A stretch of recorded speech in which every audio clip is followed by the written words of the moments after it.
and more price action. The fewer moving averages we're clear of, the shorter term, as you can see, that it will immediately stop on the next moving average. So when we're not clear of all the moving averages, expect the other moving averages to act as barriers. So you want to pay attention to them because they are very strong barriers, and it takes momentum to really get through them. But it also takes a little bit more than that. So we'll get into that a little later. The second thing that we're going to look at is the counter trend. Now, the counter trend is two types of counter trend. One we call a retracement, and one we call a reversal. Okay, the simple difference is the retracement ends at the 30 moving average. It's a short, finite move and is usually good for about 3 ticks. That's it. You're trying to go for 3 ticks inside of a 5 to 6 tick move. And the timing of that is very specific. So we'll cover the rules on that. And you've got to make sure that you never get in these late, and because it doesn't always make it to the 13. And you've got to make sure you never enter them on the 13. You want to be out before it hits the 13 EMA.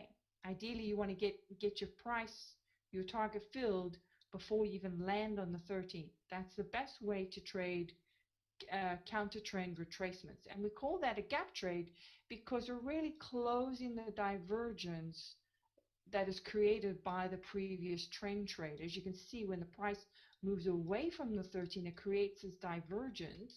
And when we come back and to close that divergence, we call that closing the gap. Now, the second one, which is called a reversal, is it not only does it close the gap, but it then continues through to change the direction. So these are your trend changes. And what happens is ultimately the 13 crosses that 20. So there's really only 3 strategies in terms of strategies that we really refer to all the time. One is, the first one obviously is the clear trade, which always starts as close to the 13 as possible. There's usually a touching candle or as close as possible, and it breaks away. I call it the ball leaving the bat. So you want to get in as the ball is leaving the bat. You think of that game when you played as a kid where the ball was attached to a string. You imagine the 13 being a bat, 13 EMA, and as the ball leaves the bat,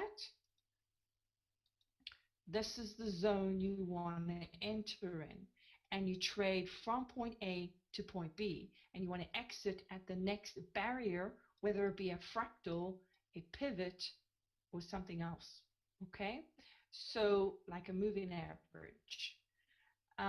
So we'll be talking about exits and so on in a little bit tonight, but for people who are just getting started, I recommend just practicing your entries and going for a specific fill. Don't try to leave it open and try to see how much you can get, because invariably, especially in volatile markets, it'll go up and it'll come down just as fast as it went up, and you lose all your profit before you've decided to even get out of the trade. So it's very important to take the profit before it changes on you. And for this reason, I suggest starting now, going for 3 ticks, and going for a little bit more, and I'll give you some ideas on execution. So, your clear trade is the price action leaving from the 13. Your gap trade, being a retracement, is closing the divergence towards the 13, and your reversal trade, which we sometimes coin the perfect trade, because it involves the alignment of the STOs and the MACD. Whenever you see this alignment, we call this the perfect trade. It's really the perfect counter trend trade. And you'll see you get some very nice price action. And in these ones, you want to make sure you're out by the next barrier, which is mostly the 50, most of the time. So we're going to be talking about some other indicators tonight as well, one being the HMA color change, which is this green line changing to red line, a solid line. For those people who don't have it, I would suggest that you start with the Mel Basic template.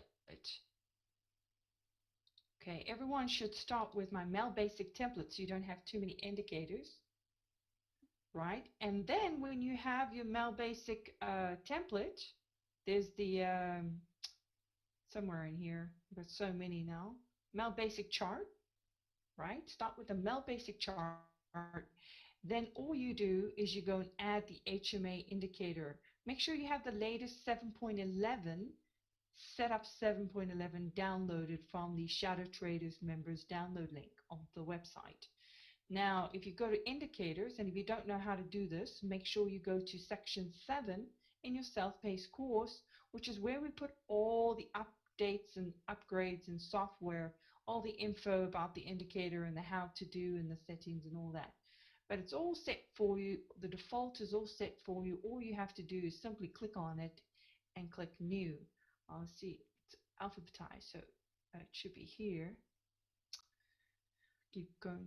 There we go. HMA color change. Make sure you don't use the regular HMA because that's not the doesn't change color on it for you. So HMA color change is the one you simply click new, and there's a couple of other things you can add, but that's the one I mostly use from the latest. And you can just simply add it to your chart. I keep it on the period of 14 for those people who ask, and you can change the plot style by clicking in the plots at the bottom here. I have it on line. You can change the width as opposed to dot and so on. So you can play with the plot styles if you like. You can also change the colors if, for those people who are colorblind as well. Now, the other two indicators that I like to use a lot are the linear regressions. The orange one being our LinReg 9, which is our slower linear regression. That kind of filters the chop and just gives you the main direction of the trend. And the fast linear regression is the brown one, which is the LinReg 4. That's mainly used for scalping those 3-tick trades, so you can see those early entries like this one over here. If you wanted to grab 3 ticks on this first attempt of the gap trade,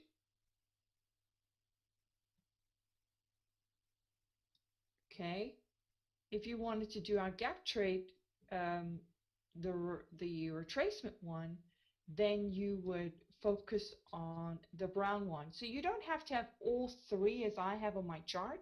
I simply put them there for the purpose of different traders in class, but you can actually take the brown one off if you're not going to do retracement gap trades and you don't care about that early entry, and just have the orange and the HMA, or you can simply take them all off and just have the HMA. It's up to you.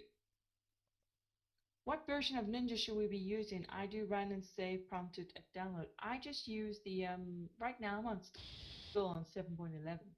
So I don't think you should upgrade to 7.13 yet. I don't think we've given the go ahead yet. Yeah, Ninja 12, you can have 7.12.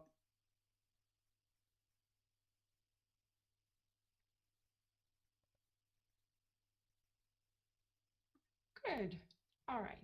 So moving on. So that gives you the gist. So let's quickly look at the rules for these 2 strategies, which we covered last week. I created a short list.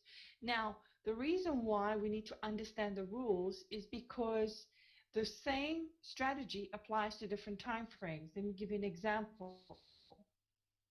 Here's a 3-minute trend trade, retracement and reversal. And here is a 5-minute chart. And it has the same thing. It has the same trend trade, same retracement and reversal. Here's a 15-minute chart. And it has the same thing, clear trade, gap trade, and reversal. They're just going to do it over different time increments. Okay, so 15 minutes is going to take longer to complete its clear trade cycle and its gap trade cycle and reverse. And you'll notice that sometimes the retracements are really insignificant if it's a strong trend. So we're going to be talking about that. So what I've done is I've broken up the strategies into what I call short-term, medium-term, and long-term, because I think traders get confused, especially when I talk about the alignment of multiple time frames. A lot of people get confused. Well, which chart am I trading off, if I'm lining up the 5 and the 15 and the 3 and the 1 and so forth.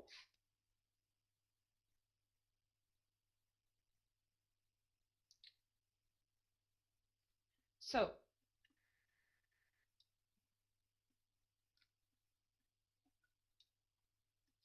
I'll answer that question in just a second. So here are the basic rules. The train trade, you want to enter on the touching candle or the very next bar. So if we look at something like a 3-minute chart, it's ideal, we go back here,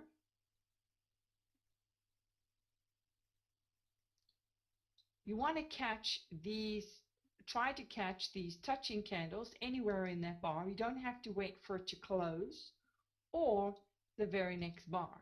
That's the ideal timing of the trade. Now, if you get another touching candle, let's say you missed the first entry and you get another touching candle, you may also take that entry as well.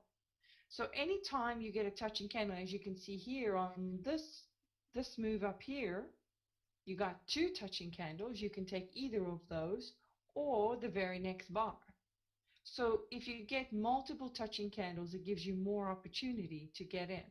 Same with this entry over here. Here's a touching candle. Here's a touching candle. And here is the very next bar. Okay? So any one of these three candles are actually entry points, or two. Sometimes you only get one touching candle on a given, especially if it's a strong trend. Like for instance, oh, here's a good example too. Now, this being a 3-minute chart, here's a touching candle. Here's the very next bar. So let's say you got your 3 ticks. Let's say you were being conservative and you got your 3 ticks, and then you got another touching candle. There, the wick. It can be wick or body. So it doesn't matter which part of the candle is actually touching. That will be considered another entry point as well. And the same with this one. This touching candle is also an entry point. Anytime you have a touching candle or the very next bar is considered an entry point. What is the significance of the touching candle? If it touches, it appears to me that it could go the other direction. Please educate on this. The touching candle, think of it as the ball leaving the bat, right? And the way the 13 EMA calculation, the mathematics behind the 13 EMA, which is your green trend line, remember primarily the market follows moving averages. That's what the big boys use. And the moving averages we use are not some, proprietary super duper moving average. We're actually using the generic moving averages that the market uses because we want to follow, we're shadowing the big boys. So we want to follow what they're looking at. So I don't recommend that you change the moving average values, especially when people start playing with their workspaces and creating different patterns. That's fine.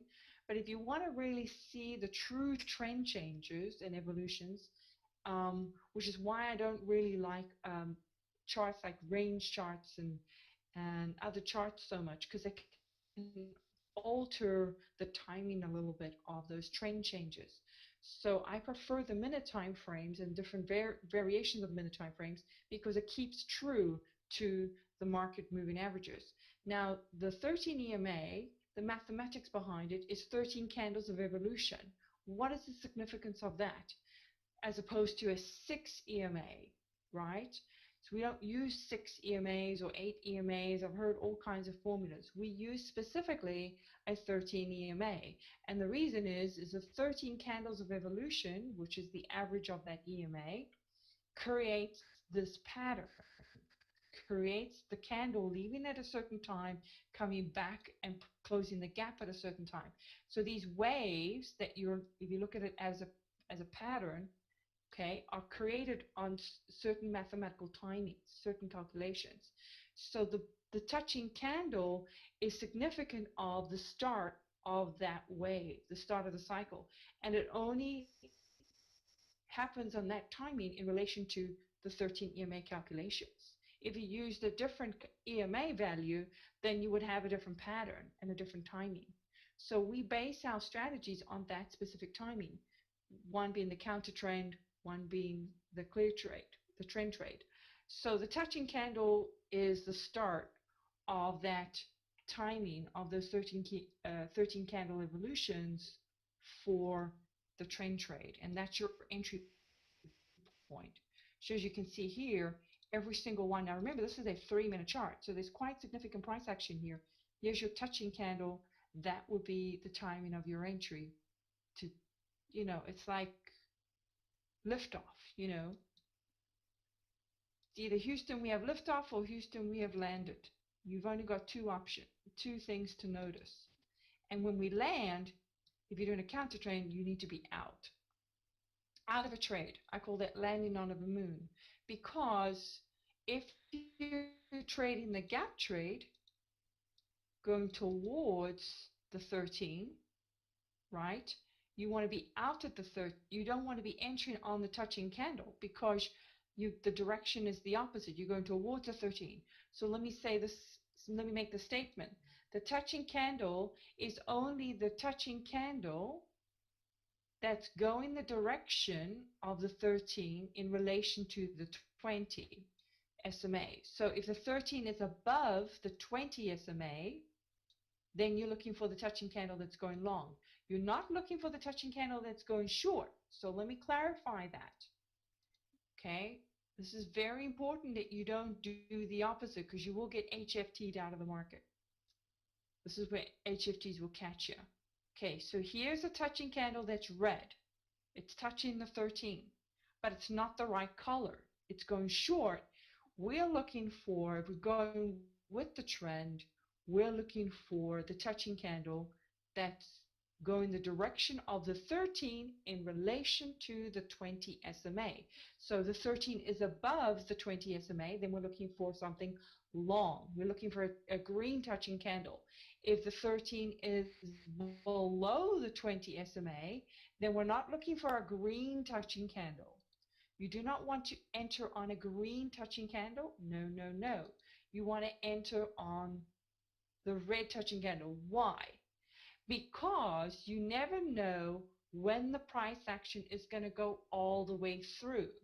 This is a good example, and it'll hit your stop. And this is where HFTs come in. Let's say you were trading this section here at 4 o'clock, and you predicted that the market was coming down. So the body can cross the 13 and the 20 in the trend direction. Yes, it can.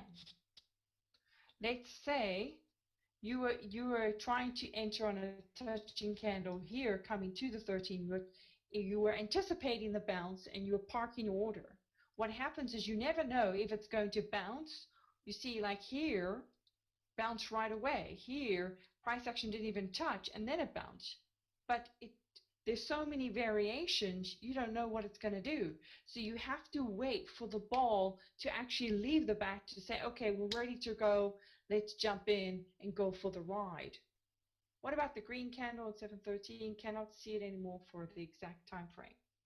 I'll get to that in just a second. So watch here. Let's say you entered here.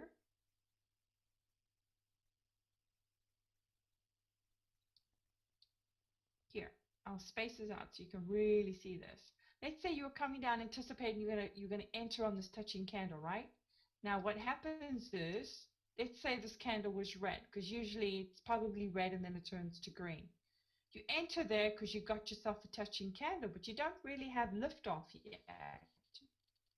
Now watch what happens. The next bar comes in and hits your stop.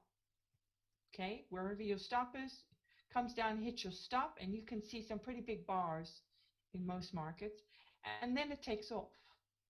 So it's very important that you only take the candle that is going the right color in relation to the 13. That's the one you want. So you want to wait for the counter trend to complete, turn around and say, yes, we're going back into trend by demonstrating the right color, and you will notice that your linear regressions will cross and your HMA will change color as well, and we're all good to go.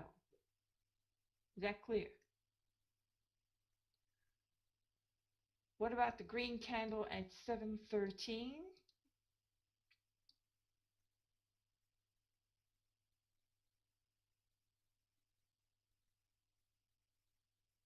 7:30.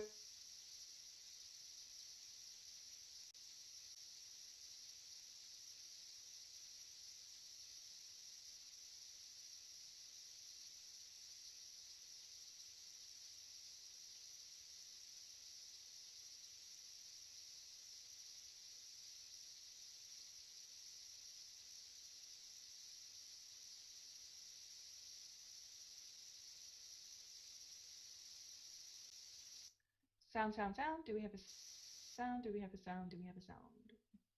Do we have any sound? Yeah, okay, good. Right. So you don't want to be parking your order. I call this parking your order.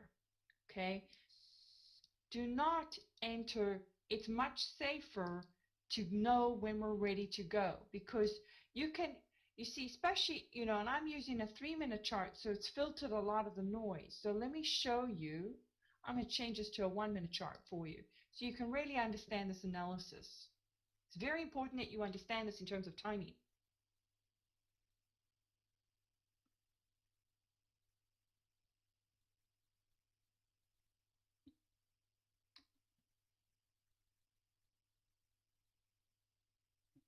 Okay, so here's a 1-minute chart. Okay, so let me just show you a couple things here. I'll take it back to the busy time period.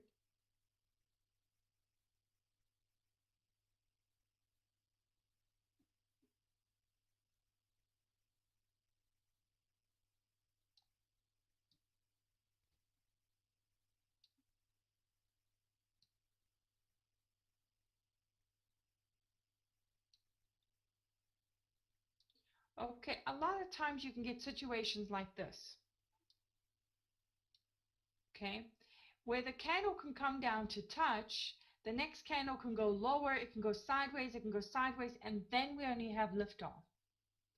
So you always want to wait for, I wait for my Linregs to cross. You see here? My Linregs to cross on my HMA to change color. Let me just remove all these big circles so we can clear up the picture here again. And by waiting for that, you know that we have liftoff. You only want to take a clear trade when we have liftoff, not when we're landing on the moon, when we're doing the bouncy bouncy. When you land on the moon, you bounce bounce a few times before you settle. That's what it's like landing on that 13. And then you have these kinds of things as well. This is another classic example.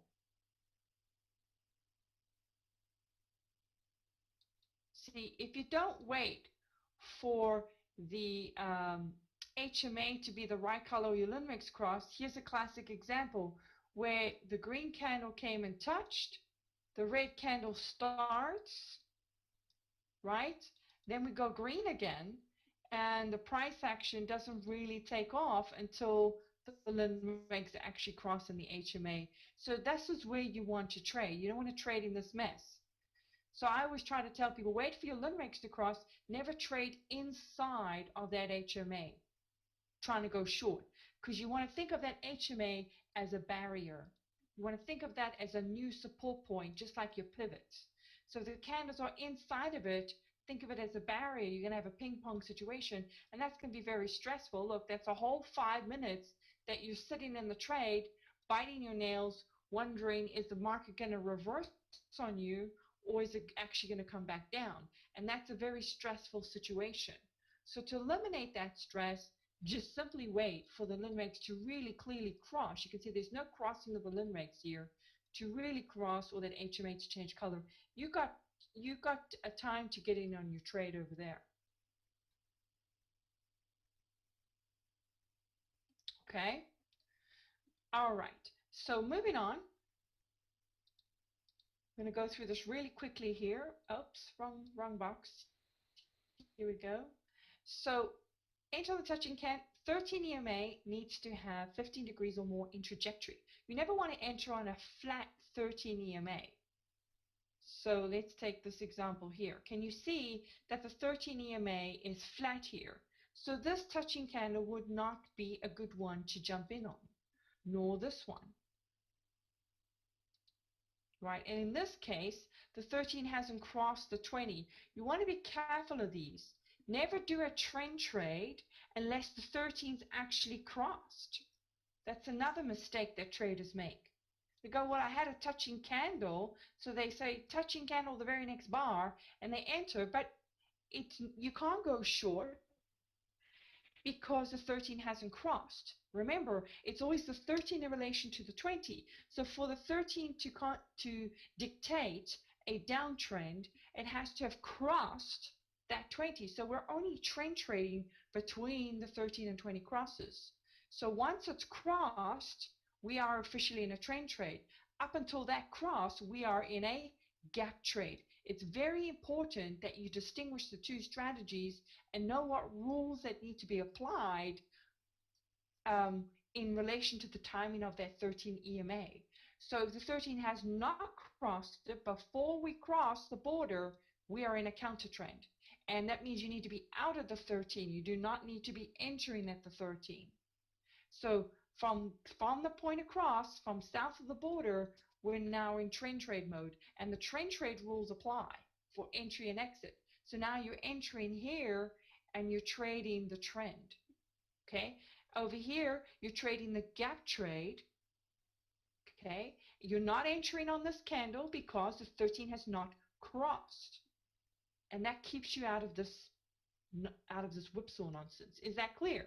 So it's very important to distinguish what strategy you're trading based on that simple rule, where is the 13?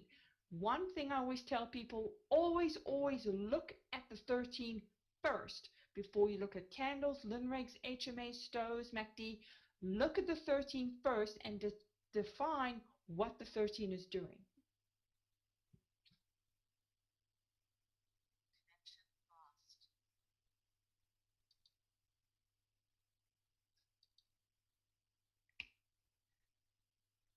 Okay, I think we lost connection to our audio. Oops. Hello, can you guys hear me? Can you hear me now? Can you hear me now?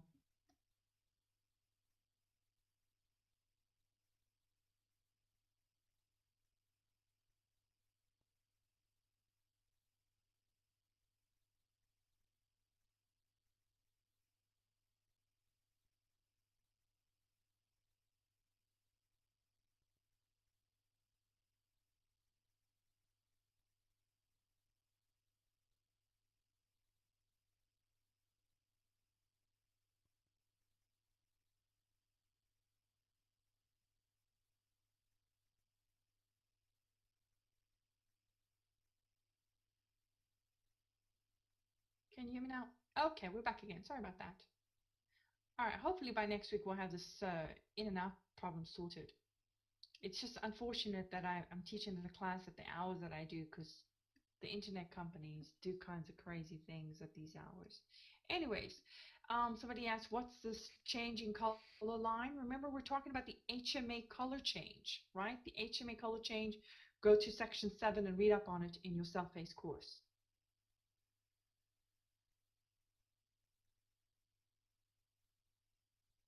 Yeah, for a lot of you guys who have audio problems, make sure you check your GoToWebinar. There's a red button at the top and check that you're on microphone and speaker and not telephone. I get that question a lot lately, and I'm constantly having to tell people, go check your audio settings. Sometimes the default changes it for some reason.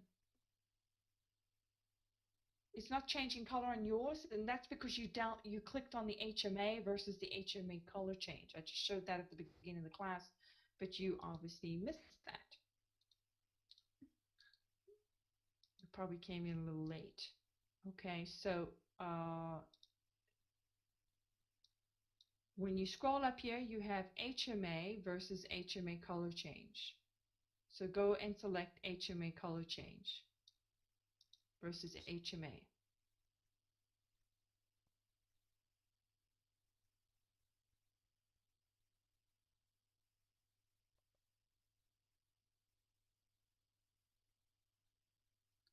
Okay, so So it's important to notice the 1320 cross. And what we're looking for is 15 degrees or more. Now, some people, you see here if you look at the degrees box at the top here, some people use that degrees box as an extra filter.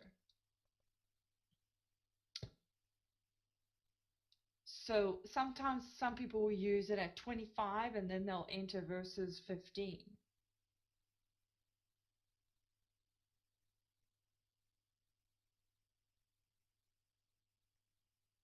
Bill, that's a question for later. You're getting ahead of us. Okay, I can't go there right now. So 21 degrees, this is a good place to enter for the start of the trend. So trajectory tells you a lot about whether things are really in a trending mode versus, just uh, thinking about it.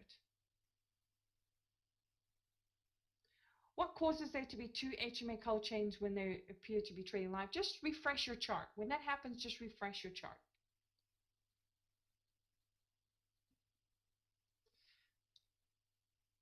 All right, so a lot of you are typing in random questions right now, so just hold on a little bit on some of your random questions, okay? Otherwise, I cannot complete what I'm doing. So wait until I finish the rules, and then you can type in some more random questions. So the next rule is 3 or more moving averages back in the direction. It's very important to establish a trend, especially on a 1-minute chart, okay, that you have 3 or more moving averages back in the direction. That is what constitutes a trend. So as you can see here, we have 4 moving averages back in the direction, and sometimes it's just crossing that 50. So here you can see we're crossing the 50, but we already have the 100 up on top. So if we have another color, it doesn't have to be in any order. So at the point of this cross here, because we have the 100 moving average on top, back in the direction of short, that qualifies as a trend trade. Okay, now over here, this is where people get into the conundrum.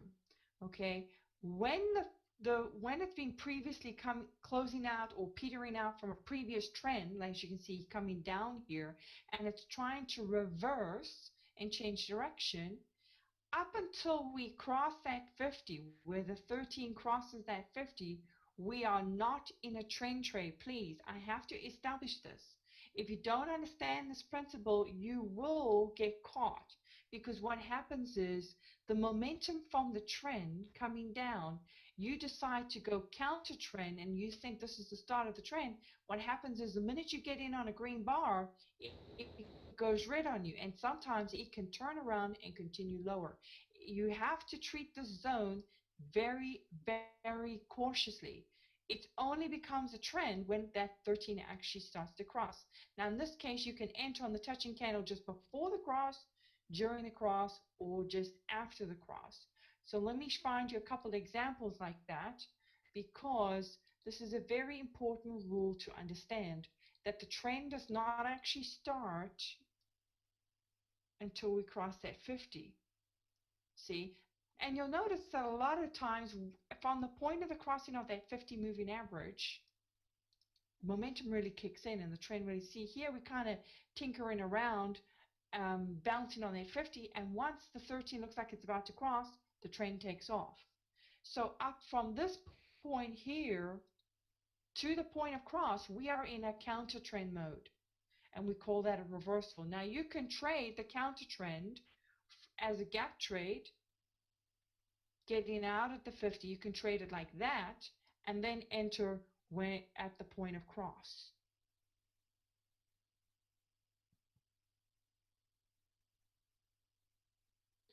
I saw the video lesson that says you can also use the MACD cross at that point. Yes, you can. You can use the MACD cross at this point to show that the trend is changing when the MACD, but the MACD can also fake you out.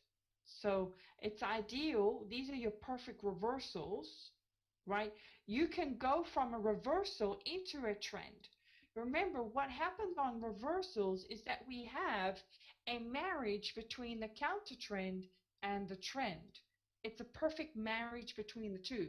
So the reversal is like the bridge, yes, but there's all kinds of nuances as well. So it's never a perfect world because remember, until you cross that 50, anything can happen. Anything can happen, guys.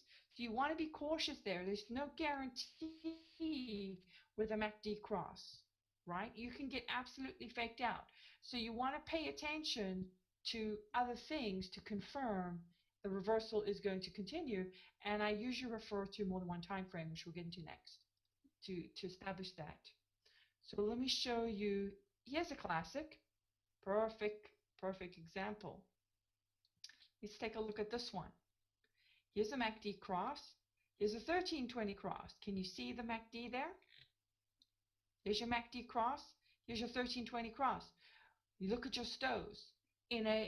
When you're right side of the edge real time, this looks like a perfect reversal trade setup. And what happens? Ouch, you just got stopped out. Perfect fake out. Okay, there's nothing technically to tell you on a 1 minute chart that that market is going to turn around or go up. You can't tell. So you can't always rely on it as a single confirmation, right? It's nice to know, it's good to see, oh, the MACD is crossing, by the way, so I've got an extra confirmation. So I tend to take reversals. Here's a clue. What's the difference between, who can tell me? What's the difference between this MACD cross with this reversal versus the one on the right? Who can tell me the difference between the two? What's the first thing you should be looking at?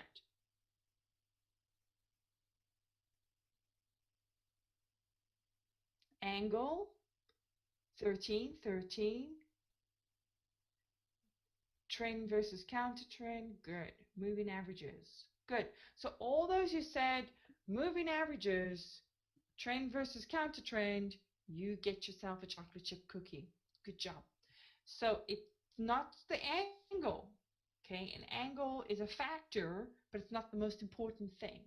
The most important thing is you always, if you want to stay out of trouble, guys, you always, again, want to focus on crosses that have 3 or more moving averages back in the direction. The minute you're dealing with a cross that's going into the moving averages without anything backing it, treat it very cautiously. It can be a fake out because remember, think of it as fishies. Here you only got 33 fishies because you got the 13 and 20. 13 EMA, 20 SMA equals 33.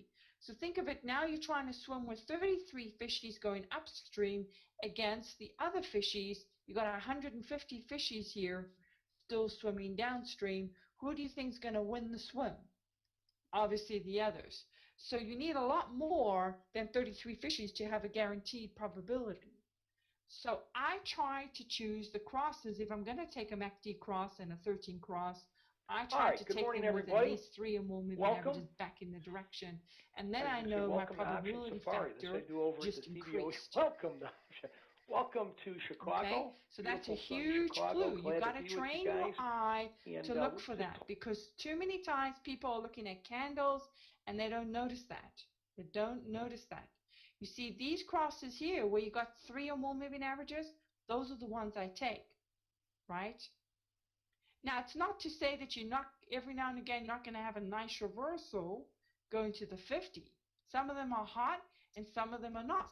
So how do we distinguish which reversals are hot, like this, where it gives you a price action to the 50, and which ones are classic fake outs, like this one, which gives you barely any price action? Well, one thing you can look at is how close is the 50 to the cross.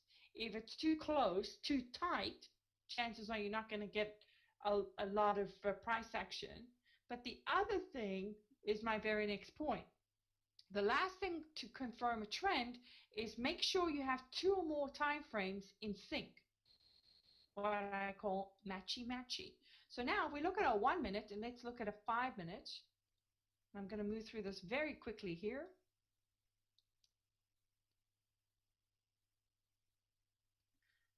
Okay, we look at 7 o'clock here, 7:15. What day are we on? The 6th.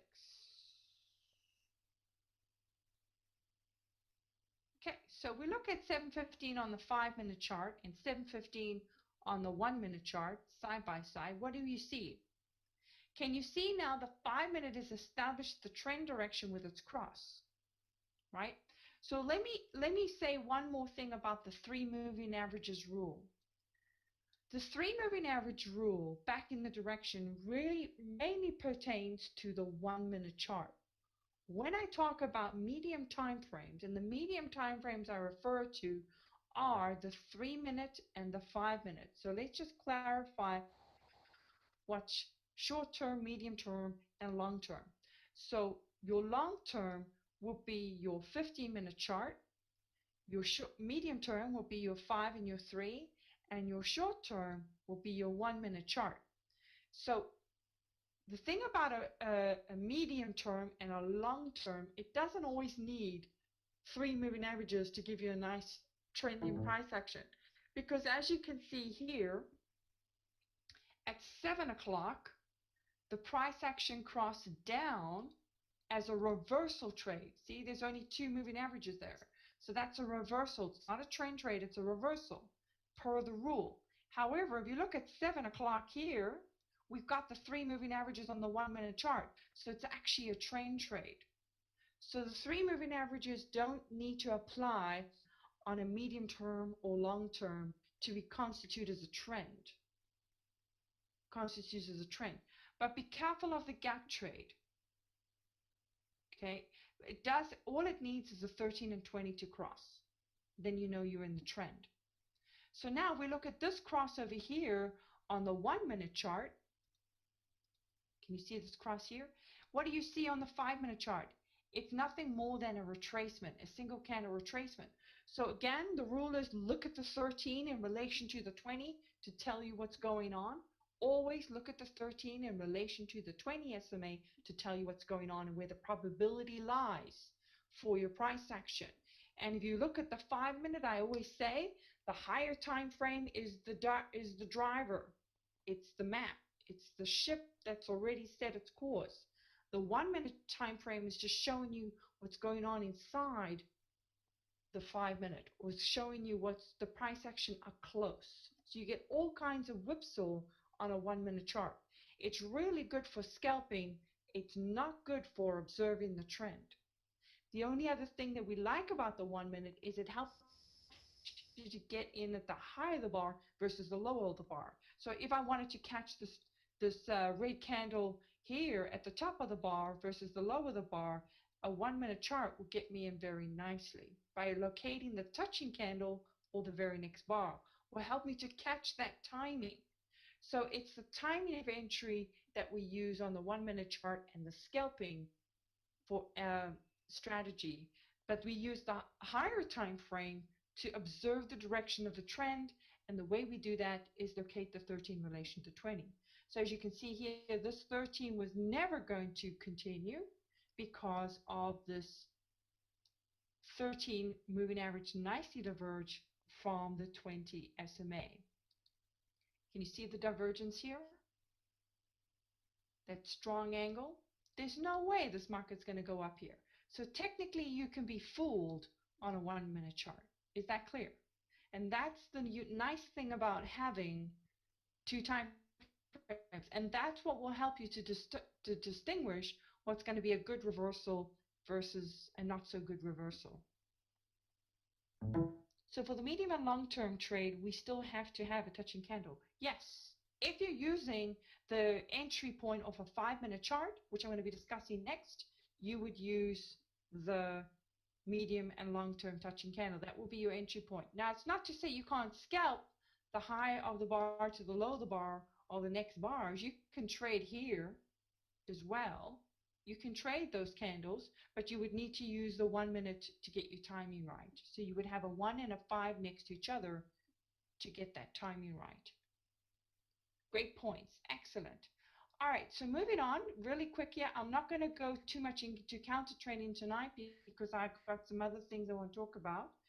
So the counter trend, really all you're looking for is a circle with a dot, the candle with a long wick and tail, and 5 or more ticks in divergence before you hit that 13, and the Lundberg 4 to make a V, or the HMA to change color.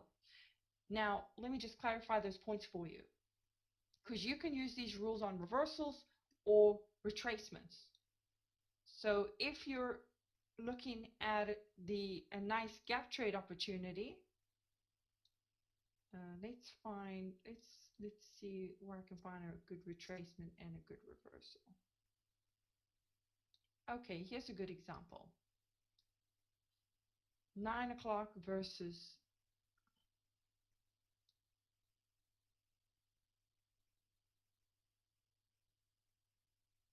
okay. So here you can see the trend's been going for a while and it hit a major barrier. This is another great point. Hit a major barrier. The red pivot is a concrete floor because it's always usually sitting on top of another pivot. So it's a strong barrier. The market really hits it. As you can see, it wasn't able to penetrate it. That's a good opportunity to do gap trades or reversals when you have strong barriers there to give you a bounce that you need. Now, the things that you want to look for are your, as you can see here, your asterisks, which actually is a circle with a dot first. You want to get in when the circle with the dot appears, and then you get in as soon as that circle dot appears.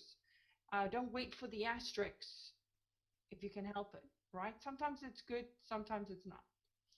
It depends how tight it is.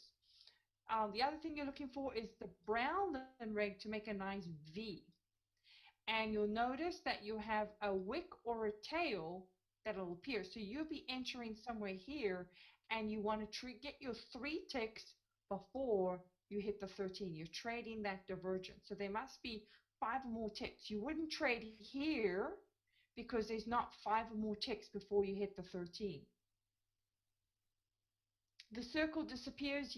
Yes, when the circle, you'll find that the circle will disappear if the Lundberg hasn't made a V. You want to make sure that the circle with a dot is followed by the Lundberg 4 making that V, and then you'll know it. Usually by then, most of the time you get an asterisk. If you happen to get an asterisk before, because the asterisk will appear on the close of this bar when the next bar comes in. So if you happen to be entering within these 2 candles and the asterisks, even better. But sometimes, like I said, you don't have time, especially in markets like gold or crude oil. You don't have time because the bar will just shoots up and closes the gap. So you really got to get in as soon as that circle of the dot appears. It's a very specific timing. You've got to really practice that on the replay. And make sure you'll see the wick on the candle that usually has the circle with the dot, and you will see the Lundberg 4. Now, for HMA color change, I wouldn't recommend, I'll tell you this right now, I wouldn't recommend always waiting for the HMA to change color, because they usually happen between this bar and this bar, and most of the time, by the time you enter, you're too late, and you'll get whipsawed in the market. So it's not always a good idea to wait for that HMA to change color. Can you see where the Lundberg 4 changes in relation to the HMA changing color? See, here's your Lundberg 4 is changed already. So the timing of the 2 are completely different. So when it comes to 1 minute time frame scalping, I wouldn't wait for the HMA to change color. But where the HMA changing color does apply, where it does apply, see, I put you except for 1 minute time, it's 1 minute scalping.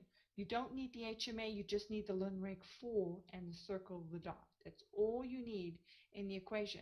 Where it does apply is when the 5 minute, this is the one Barbara uses, when the 5 minute changes color, let's go to this one here.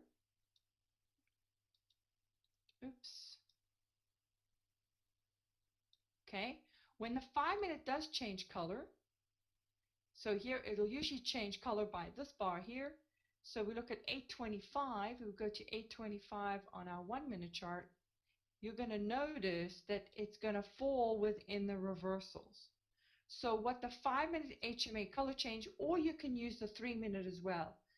I like to use the 3 minute for currencies, and I use the 5 minute for volatile markets like crude oil and gold. So let's show you a, oops, that's not what I want to show you. You can use the 3 minute as well. Let me find my,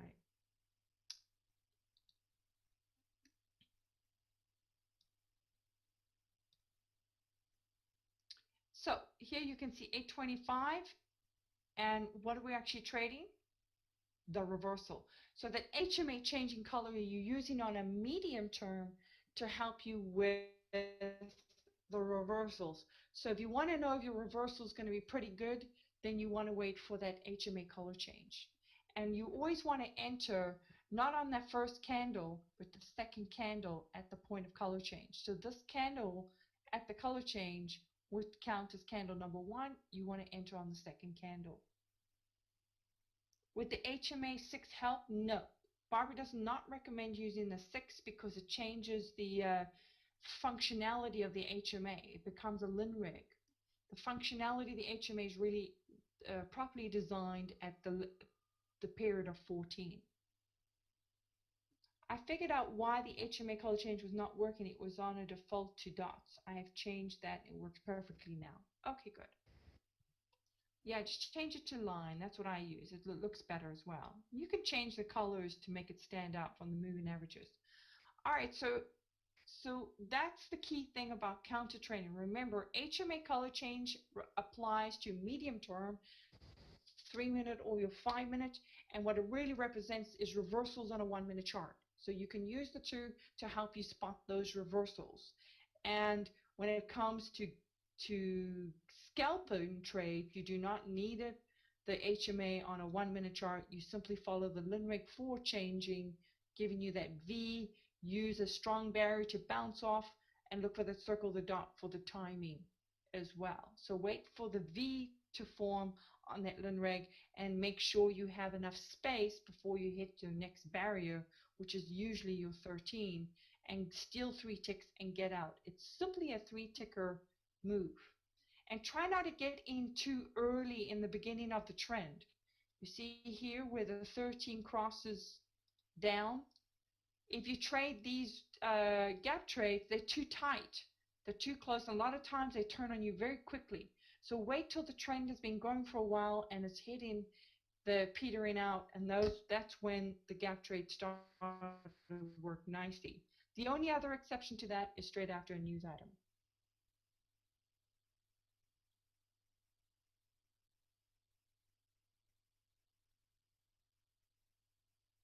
Can you repeat 3 minute or 5 minute with the gold or crude oil HMA?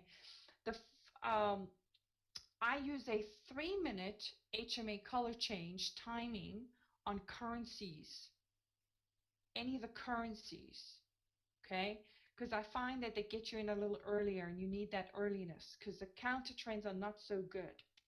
Remember, when we're dealing with HMA color change, we're not really dealing with the trend so much. We're using them on the counter trend. So because currencies are not strong counter trending markets, they're mostly trending, you notice the best time to trade currencies are going with the moving averages as opposed to against the moving averages. Now, volatile markets like crude oil and gold and Russell, the TF, these 3 markets are very volatile. They have big bars, so gap trades are just as hot as trend trades. Um, you're focusing on the 5 minute timing because of the volatility.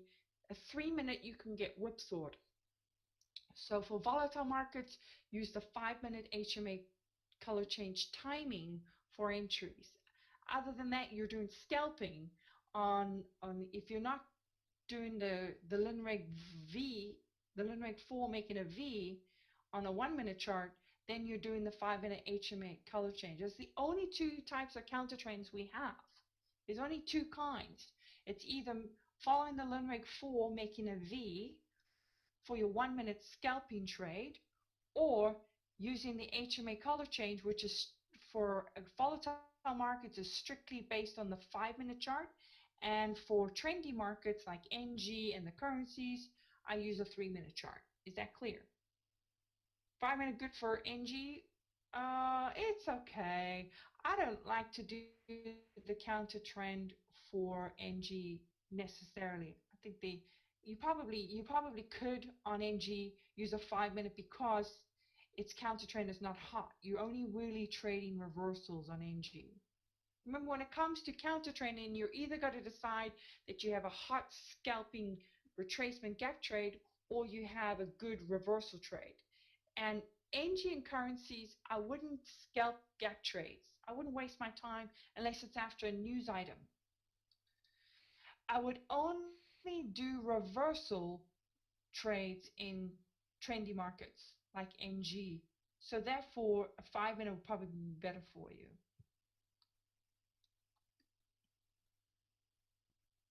TF and crude oil volatile markets, you need to use a 5 minute.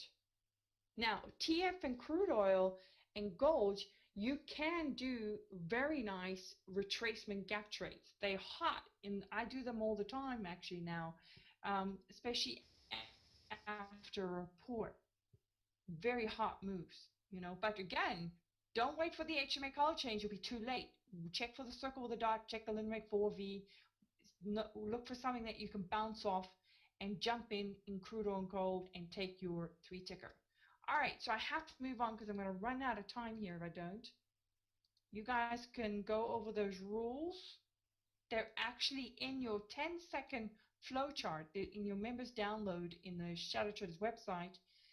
There is a 10-second PDF. Go download it and you'll see these basic rules for the trend trade and the counter trade. But I hope I cleared up what applies to short term, what applies to medium term, and what applies to long term. So moving on.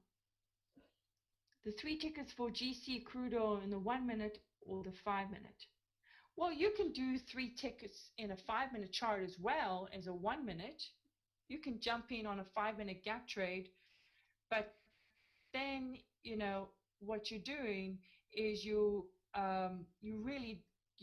6 of one and half another. You're really doing the same thing. But most of the time when we're talking about a gap trade, we are referring to a 1 minute three ticker. That's what we're referring to. Okay, so something else I want to bring up tonight. Now, what really gets exciting, this is something new. I want to introduce something new to you guys. I haven't talked about this. And that is, let's say I'm going to put the 1 minute away for a minute. I'm going to bury the 1 minute. I'm going to use the 15 minute and the 5 minute. Now, if you want to be a true trender versus a scalper, remember, if you're scalping, you can have your 1 minute. And then I like to, as my basic workspace, I like to have a 1 minute, a 5 minute, and a 15 minute up. I think it gives you a nice view of the market. Or you can have a 3 minute, a 5 minute, and a 15 minute, or a 3 minute and a 50 minute, or a 5 minute and a 50 minute. Any combination will actually work. Okay? What floats your boat is perfectly fine with me. As long as you stick to the criteria of the gap trade and the trend trade for your entry timings. And make sure you're paying attention to the rules of the short term versus medium term and long term. Now, if you want to be a true trender, a very nice entry alignment is to focus on the 5 when it aligns with the 15. Very nice entry if you want to be a true trender. And you can ride it for as long as you want. Now watch here. Let me give you some examples. Let's take this 2 o'clock. Here at 2 o'clock on the 5 minute chart, okay, you can see we crossed the third moving average. We've got a nice trend. We've got a touching candle. The very next bar, off we go to the races. Now, when it comes to trend, I don't pay attention to any moving averages in the way, especially if I get an alignment of a higher time frame like a 15-minute chart. If you look at the 15-minute chart, can you see that it does it at the same time? Oops, wrong chart. At the same time as the next time frame. When both time frames are doing the exact same thing at the same time, I call that matchy-matchy. Can you see the moving averages look the same? It's crossed. The Lindregs look the same. The HMA is the same. Same over here. Now, I don't need the other moving averages on the 15-minute chart. Remember, I only need the 13 and 20 direction to be established to constitute a trend. What else do you notice? Who can tell me? Look, let's see if you're really observant here. What else do you notice is in alignment with the 15 and 5 at that particular junction? Do you need a cross for it? Well, you need the 15-minute to cross, yes, to establish the trend.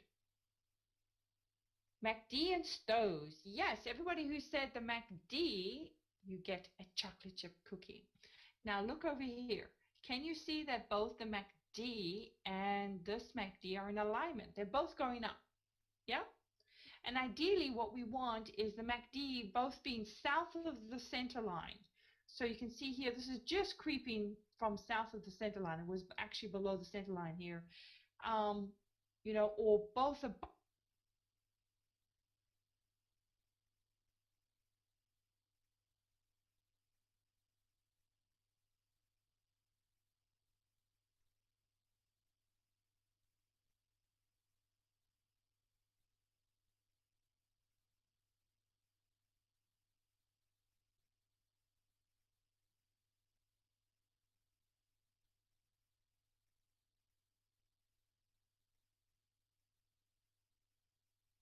Yep, still no sound, no sound. Do we have sound yet? Do we have sound? Sound is back. Okay, good. So here we go. Here's another example. Here's the 15-minute crossing. Notice that the 13 and 20 are crossing. I don't care about these moving averages. I have the trend established from that 13 and 20 cross. The 13 must be crossing at that point. And if we look here this was at 8:45. We look here at 8:45. At the same time, what do we see? Can you see that the MACD is in this case very nicely above the center line going down back in the direction of the short? And over here you can see that the MACD is above the center line back in the direction of short. So they're not only are they both crossed and going the same way, but they're both above or below the center line going in the direction of the price action. They're both in sync. The 50-minute MACD matches the 5-minute MACD. Is that clear? 3 moving averages on the 5-minute, 2 moving averages on the 15 plus the MACD. Yes. Now, you don't always need that third moving average because we're dealing with medium and long term. Yeah, we're just looking for crosses of the 13 and 20 with both MACDs in alignment. This is a very nice self-organizing pattern that repeats itself. And if you want, you know, buco bucks, then you trade this pattern. If you want a sure thing, you want to forget the rest and have a single focus to really go for something that's a winner, then you go for this pattern and ignore the rest. Sit on your hands and ignore the rest. Now, I'm going to throw in one more thing. Do we need the 50 in the 5-minute? No, you don't need the 50 in the 5-minute. Let me take, because there's lots of ticks up for grabs.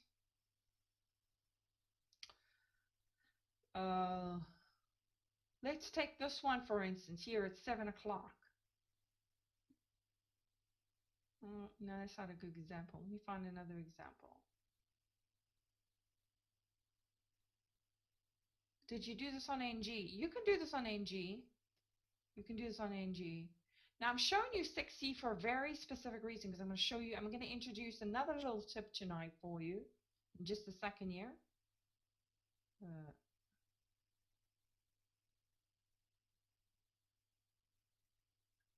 I like to stick to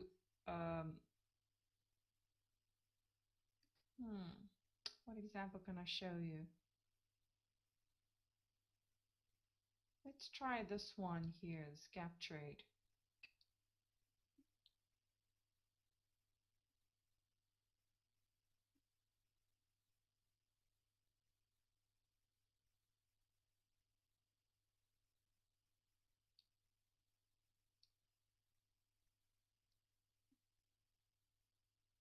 Okay, so now here, can you see here, if you're going to do a counter trend, I'm trading the 5-minute correlation with the 15-minute, correct.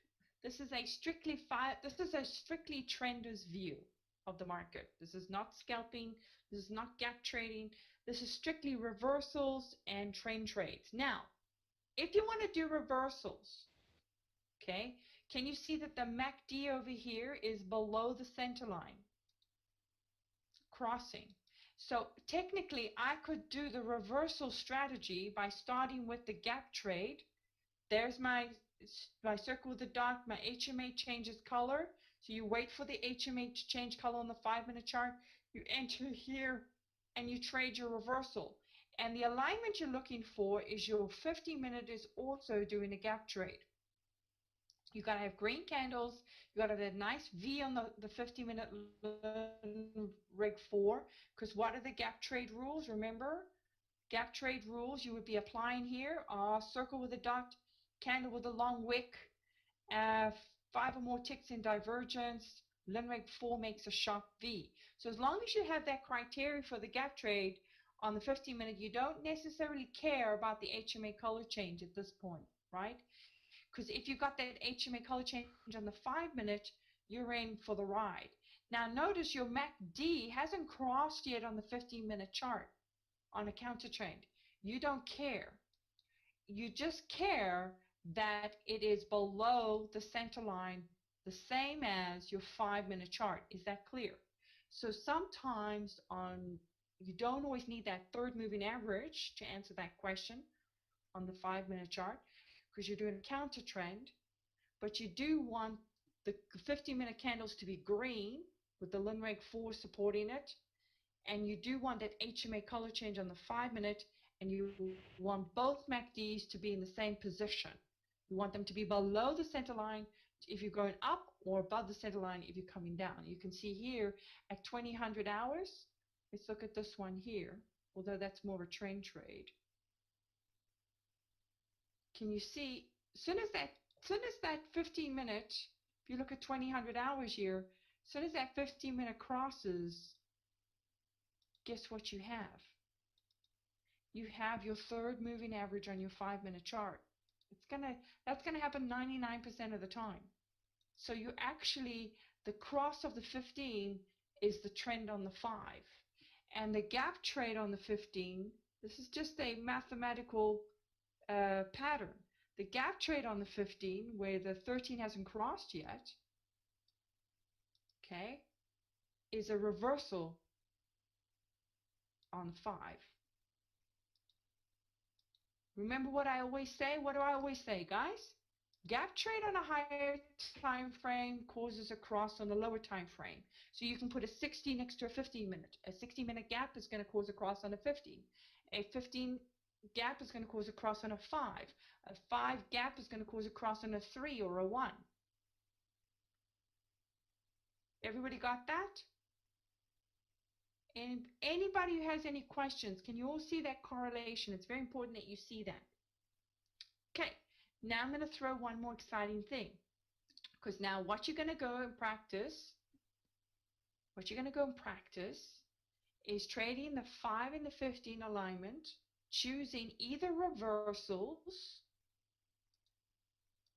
where the 15-minute is doing the gap, causing a 5-minute cross or reversal of that 13 and 20. That's the cross we're referring to, the 13 and 20 cross. So really what I should say is gap trades on a 50-minute cause a reversal on a 5. Gap trades on a 5-minute cause a reversal on a 1. Gap trades on a 60-minute cause a reversal on a 15-minute.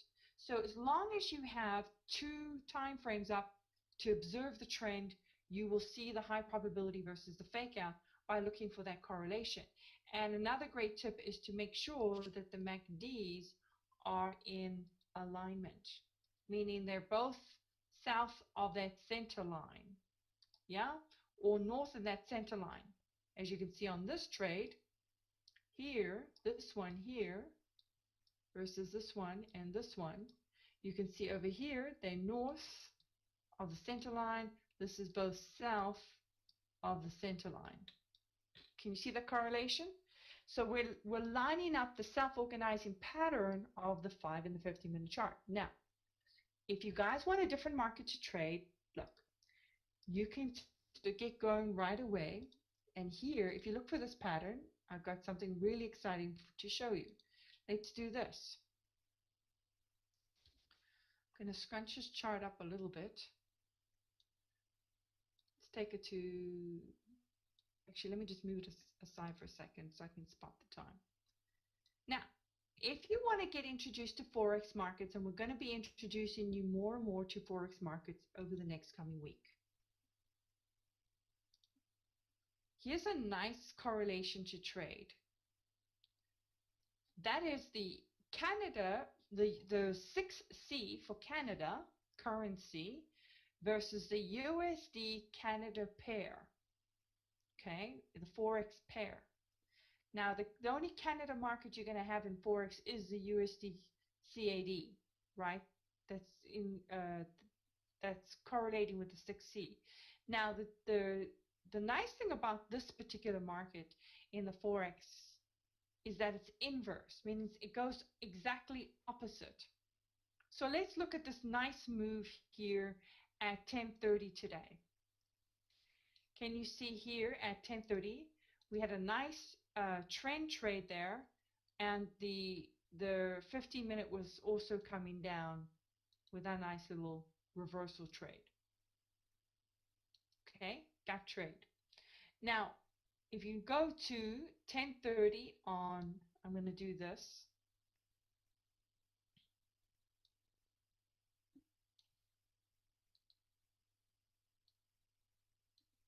So I'm going to give you another little tip here. Just hold on a second. If you really pay attention here, watch this. Because remember, in anything we're looking for and what you guys are really hoping to achieve is predict. You're looking for predict, okay? That's what following self-organizing patterns is all about. It's getting that predict so that when the one that you pick doesn't whipsaw on you and not work out. Okay, so what do we see here at 10:30 on the 6C? What do you see? Can you see that they're going exactly at the same time? They're going opposite. So the two markets are inverse to each other. So when the one's going up, the other one's going down. And if we look at the 15-minute side by side, now even if you're not trading the Forex, and here is your gap trade.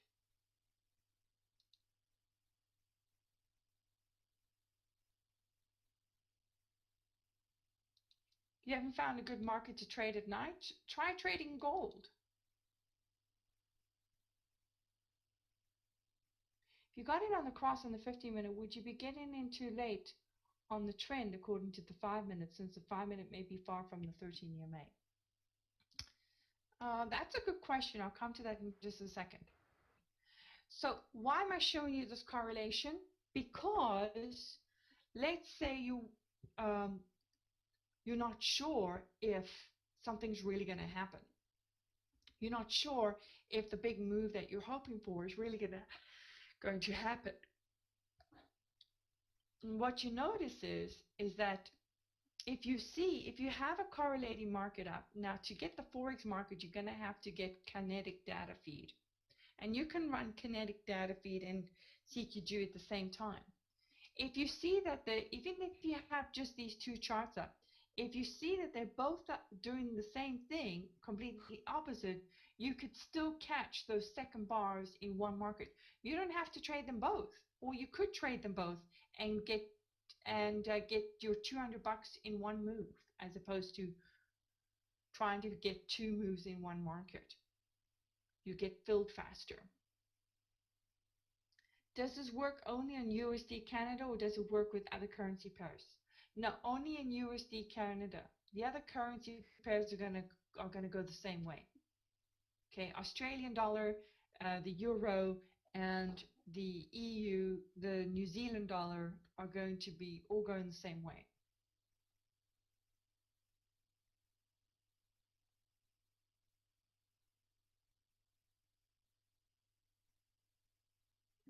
Yes, it does.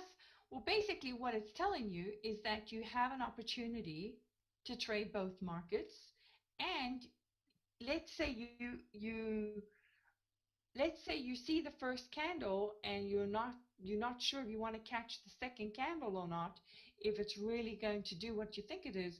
When you see the other market doing it, chances are they're going to do that on really big moves. The Euro USD and the Euro CHF are converse usually. Yeah, they're also they the Euro USD and the USD JPY are usually inverse as well. Isn't the pip spread in the forex 2 pips much more than trading the futures? It is a. It just depends what the fees are. It works out about the same. Because I think we've negotiated down with the brokers that we have. They've reduced it now. It used to be 3 pips. Now they've reduced it to about 2 pips. So now it's about the same, maybe a little bit more. You know. Let me give you another. Let me show you one other thing. The nice thing about this, before I move on, I'll show you some more examples to make this clear. But the other nice thing about this is if you're using the Segredo,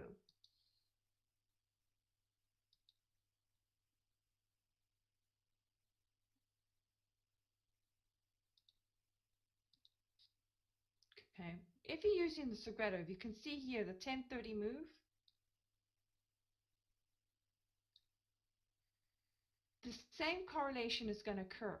When you see a 1 and the HMA crossing on the 5-minute chart, matching the 1 and the HMA crossing on the 15-minute chart, you've got that move. So you can see the same move when the 5-minute gives you a 1 in time with the 15-minute chart. You missed that about Canada with correlation. The 6C correlates with the Forex USD Canada CAD. Can you see? USD versus Canada. The US dollar versus Canada. They're both correlating, but they are inverse. They don't go the same way. They are inverse. See, if I were to bring up the Euro USD and the 6E, they would be going the same way. So the other currencies go the same way. In this market, they are inverse. We cannot trade this if we only have CQG. Is that right? Yes. No, you cannot. You can pull up. You have to have kinetic. You have to ask for the kinetic data. So call up the broker and ask him to give you the kinetic data feed to pull up the Forex markets. But you can get them on your Ninja. They're basically in your instrument manager. They are available there for you. Won't our computers crash running CQG and Kinetic Segredo at the same time? Well, I wouldn't run Segredo on the same computer if you're running all of this. You can try it. I actually have. I actually am running right now. Actually, I turned it off just for the class because I'm running GoToMeeting. But you can run Kinetic and Segredo at the same time. I've done it. I've done it. And I do it because I have no choice. You see, I run CQG and kinetic data feed. Don't use the kinetic end of day because you're just going to have a static chart. That's a free data feed. You have to call up the broker and set up kinetic data feed. And it's worth it if you want to get into the world of Forex. And there's going to be some nice opportunities for you. But what you're going to notice is on the Segredo, the 50-minute is going to do exactly the same. It's going to give you a 1 at the same time as the 5 minutes. It's going to cross and get into a 1, 2, and 3 right when your 50-minute is giving you a 1. So when you see that the 5-minute is in sync with the 50-minute, you have yourself a trade. So you can do that with the Segredo. You can pull up just 4 charts and trade when they're in sync. And when the one goes down, the other one goes up. Guess what? You just made your 200 bucks in one move. That's the advantage to looking at this, is you don't have to the wait for the next gap trade or the clear trade and give back your profits that you just did because you got your timing wrong on the second trade. You have the probability there. You know if the one's going up, the other one's going down. So it's very simple. You go long in the other and you go short in the other one. And you made your $200 in one move. So that's the real advantage to this. Can you use can just use MetaTrader for Forex. It's free. You can open a $100 micro account too. Okay, yeah, you can try MetaTrader to get the Forex data feed. All right, so let's just go to Tools, Instrument Manager here, and you will see your currency pairs as well.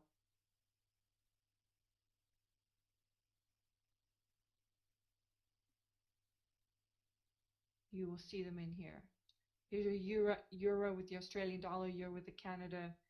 So the main currencies that the forex currencies that we're looking for is New Zealand with the USD, the US dollar, Australia with the US dollar, euro with the US dollar, British pound with the US dollar, and obviously the USD with Canada. Those are the main 4 or 5 markets that we tend to focus on. The others are kind of, there's not enough volatility, so I wouldn't trade all of them. These are the ones that I focus on here. Can you see? Australia, Euro, British, New Zealand, and the USD, the US dollar versus Canada.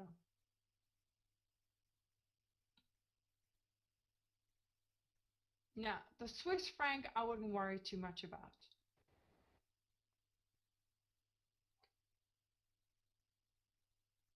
With the kinetic data feed, can you execute a trade on the Forex? Yeah, I'll show you right now. You can absolutely do it. Now, you can't do it.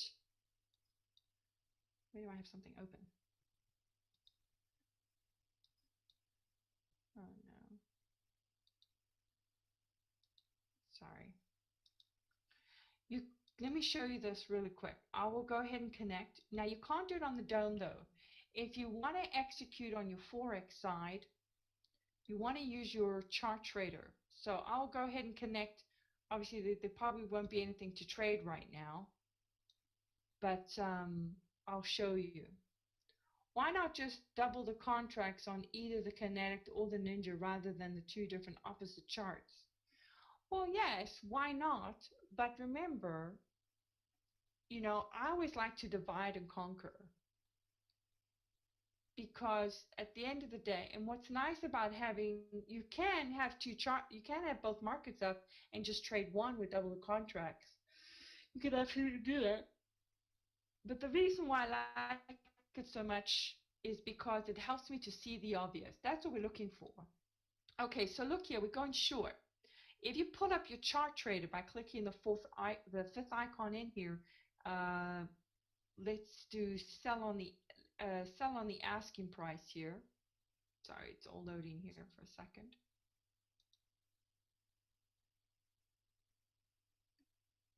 There you go. So I've missed this entry, so I'll probably have to do sell on the bid because I already missed my entry price. And so I'm in with my quick buttons using my chart trader. That's how you can trade kinetic. Now I'm trading live right now. Now to put my exit position, I simply right click on the chart and do a buy limit order. And I can move this to obviously any position here. So I can put it at 70, see if we can get a tick out of this. Pip. Where do the rules you just taught come into all of this? Well, at the end of the day, what we're looking for is the same clear trade, gap trade, or reversal. Now, in this particular case, can you see that the 5-minute is doing what? What strategy are we trading here? Who can tell me?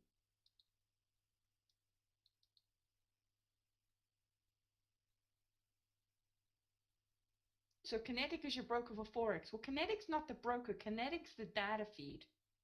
The broker would be FXCM or any other broker that you can use.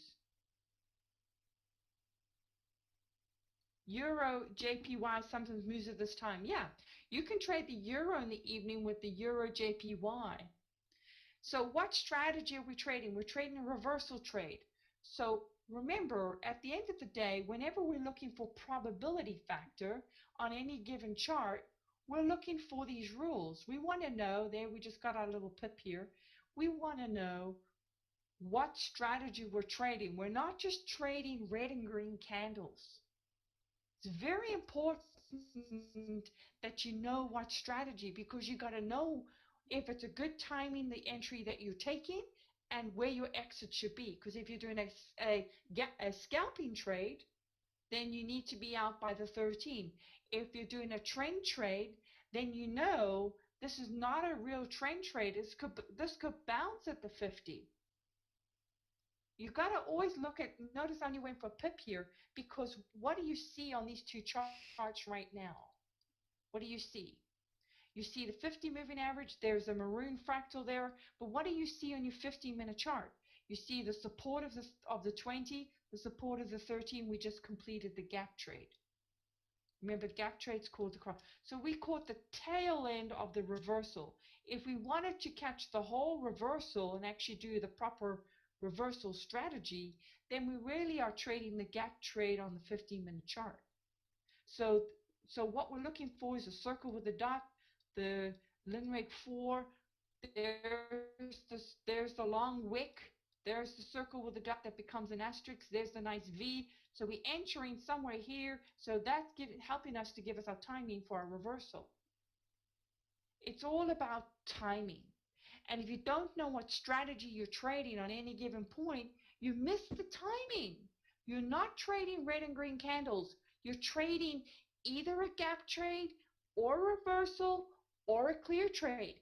You have to get this in your heads, because you have to see what the probability. So now, what am I thinking? I know the rules for the criteria. I know the rules for the gap trade. So per the 15-minute chart, we have landed. So I'm not going to gamble. It may go through, it may not. It's a 50-50. Do I want to gamble with a 50-50 right now? No, I want to be out.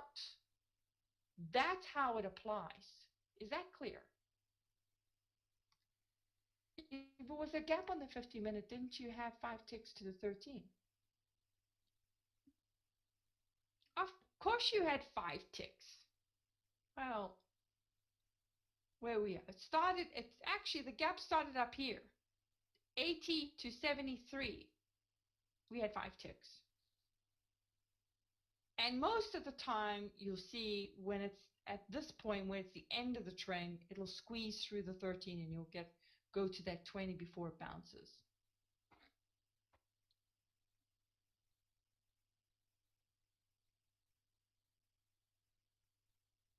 When you entered, there were not 5 ticks. Of course, why do you think I only took a pip? When I entered was not the perfect timing. That's the point I'm trying to make. I just happened to enter because I was showing you how to use the chart trader. I wasn't showing you how to do a nice reversal trade. We missed it. It just happened to be going red here.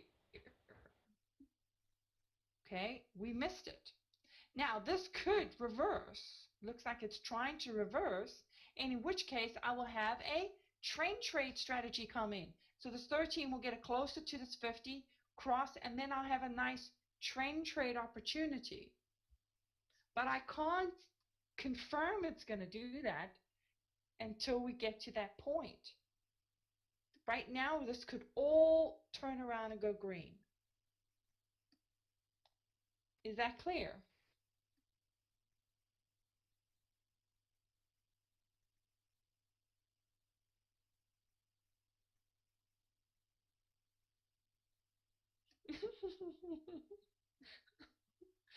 Too funny.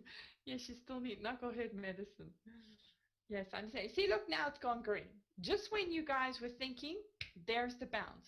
Now, how could we have predicted the bounce? Do you notice that I already told you it could bounce? I'm guessing that it's going to come bounce. Why? Because this has not crossed yet. It's only when this crosses do I know that it's going to continue. Okay? And then we'll start the trend. You could look at the 60-minute and see what's doing. Absolutely. You could go to a 60-minute, which I do very often, and see, oh, look what happened. We just completed the gap trade long, so hence the moving averages are coming down. Where's the 13 in relation to the 20? It's below. So as this kicks in, this could start a downtrend. However, it's still north of the border of the HMA, and the HMA is green, so I would still treat all of this very cautiously. If this had crossed already, like over here, then I know that we are truly in a downtrend mode. But it is a red candle, so hence I'm going to get more price action coming short. So you could monitor your reversals that way, matching it, check with that 60-minute chart. See, there's the bounce. That HMA is acting as support. Notice the MACD's at the bottom. Your stows are going up towards the 80 line. It's a bit of a mix match. So it's a 50-50.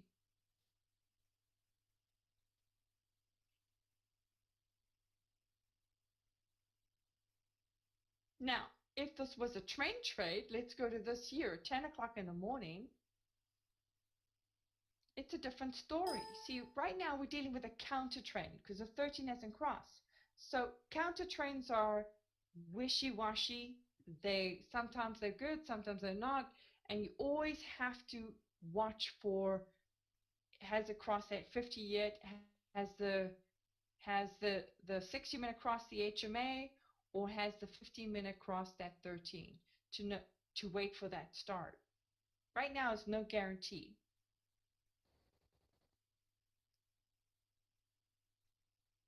How can I add the currency in my instrument manager? I don't see it. Have a look and you'll find it. It is in there. It's in alphabetical order. Otherwise, call up the broker. Call the broker tomorrow and have him put them in there. Japanese market is insane right now. Up 70 ticks on 50-minute. Yeah, let's look at the let's compare the JPY. Okay, let me add it. Nice market to trade at night is you can go do the USD JPY. Tools, Instrument Manager. So if you just scroll down here, it's all alphabetized. You have to go to, thought I had it in here.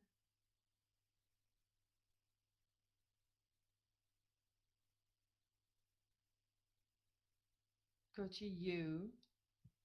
There's your USD.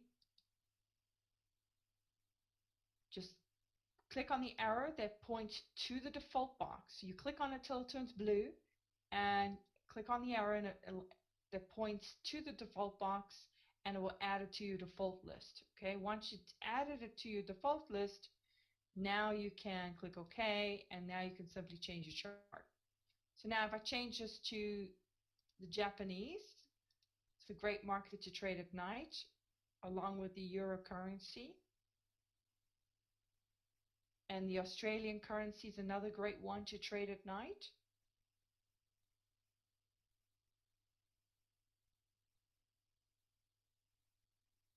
In order to get the Forex currency, you need to open up an account with a FXCM, is that right? Well, I don't know if you need to open up an account just yet. I'm sure they'll give you a demo. But you can, somebody said you can get the free data for Forex from MetaTrader, and you just open up a micro account for $100. Or if you just want to practice for a while, or you can go with FXCM as well. Now, yes, look at this. Here's some nice price action. Again, here we got the 5-minute is in sync with the 15-minute chart.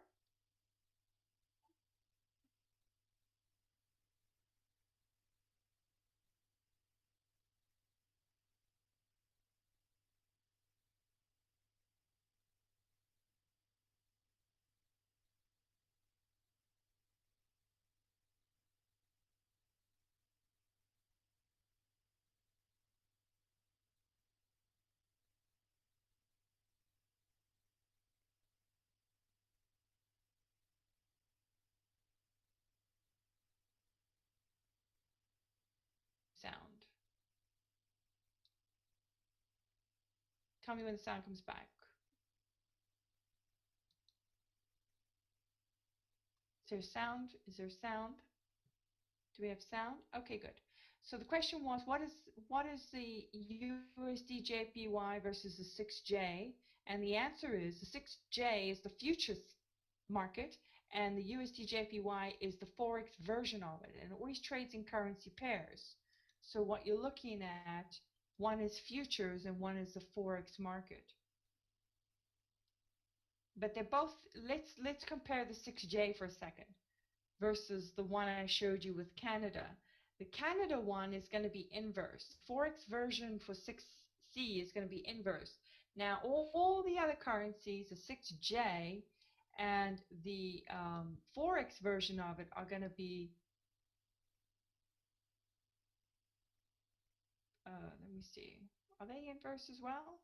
Oh, that's strange. I didn't realize that. They are inverse. It's really strange.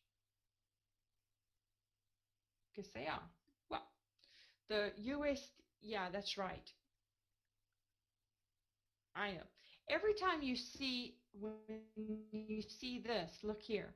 When you see the USD in front of the currency, so it's the dollar versus the currency, it's going to be inverse to the futures. Can you see here?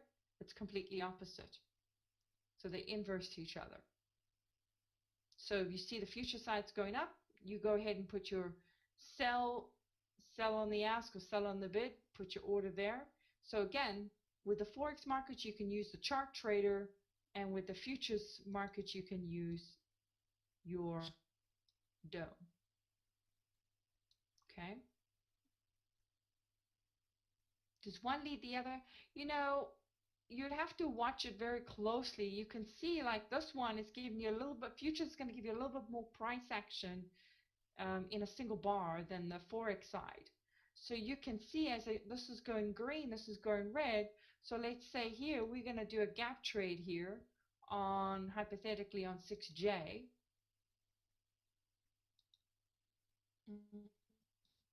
Come on. It's taking a second to load here.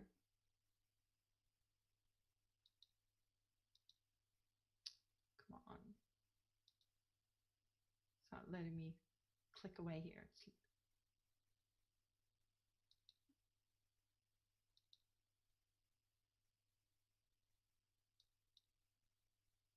It's too much running.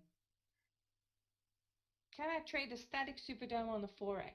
Oh, no.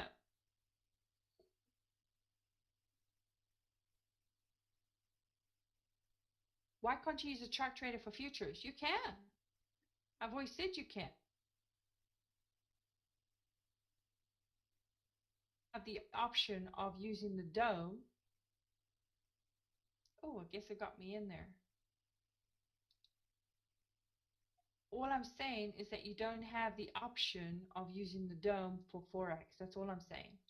I'm saying that you have to use a chart trader if you want to trade the Forex. But you can use the chart trader for futures. So here, look, you can do a buy on the bid here, because we're going long, and a sell on the bid over on that side. What is the advantage of using the static dome for futures over the chart trader? The only advantage with the static dome is that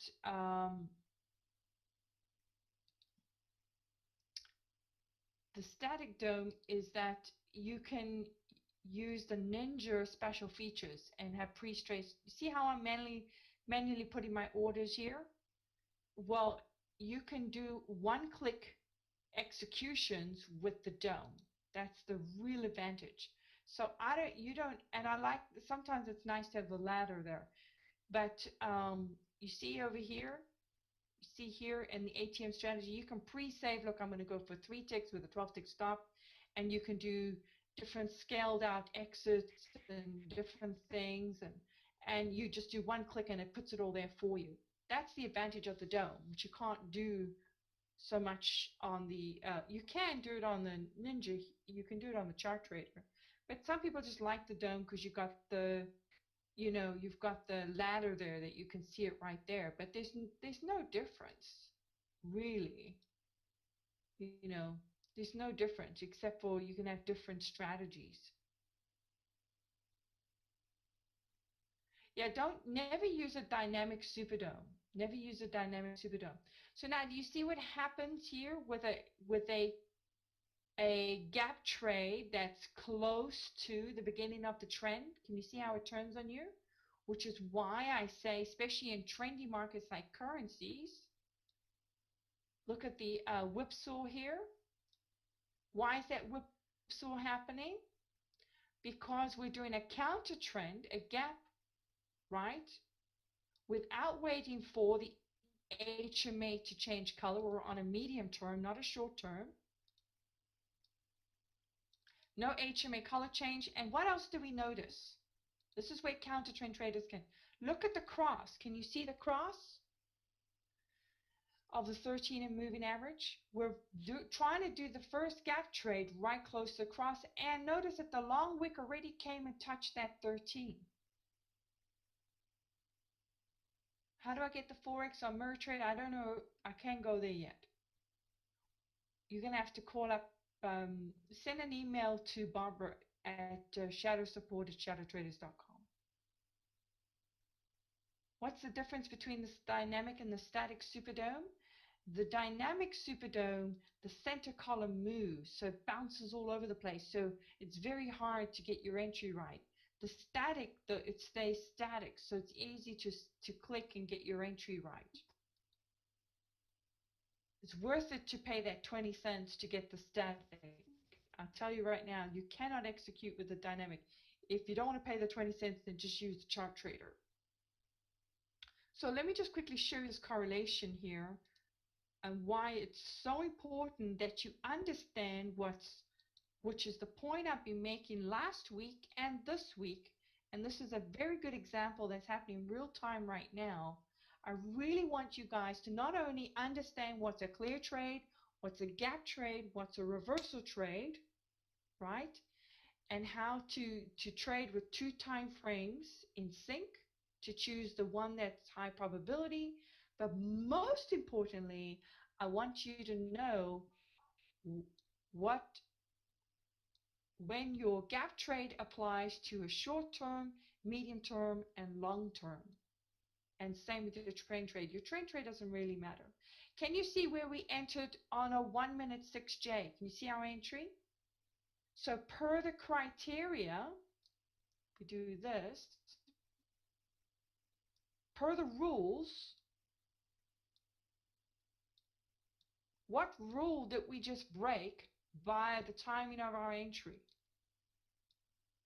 This is a 1 minute 6J. What rule did we break here per the criteria?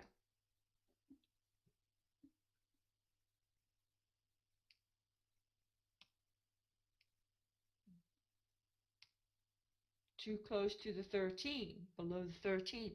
Exactly. Touching the 13 EMA, no 1320 cross, too close to 13. Exactly. So whenever you're doing counter trends, if you don't want to experience this kind of whipsaw, if that 13 is nowhere near looking like it's going to cross, remember in the days I used to call this a fat snake. If it looks like a fat snake, it's nowhere near looking like it's going to cross. It's not even flat yet. It's still 53 degrees on a 1 minute chart. You have no business entering here anticipating a reversal. Even though your MACD's cleared the center line and your stows are on the top, you have no business anticipating a reversal here. This could turn around and continue. Stows can meander across the top or the bottom for quite some time before they actually cross that 80 or 20 line. So you can't use the stows as a guarantee for timing. You can't use the MACD as well. Look at this MACD's got a lot of divergence. You don't know when this thing could be clear the center line for a whole hour. You don't know when it's about to turn around. How you do know, well, let me finish this point first. So what we're trading in this particular case is we're trading strictly the circle with the dot, the wick and the tail, the 5 or more ticks of divergence between the entry and the 13. So we have to enter here In the Linreg 4 making a V, we have to enter up here of the fractal, and we have to get our price before we hit the 13. Entering down here is a big fat no-no. You have broken the counter trend criteria. You've broken the rules.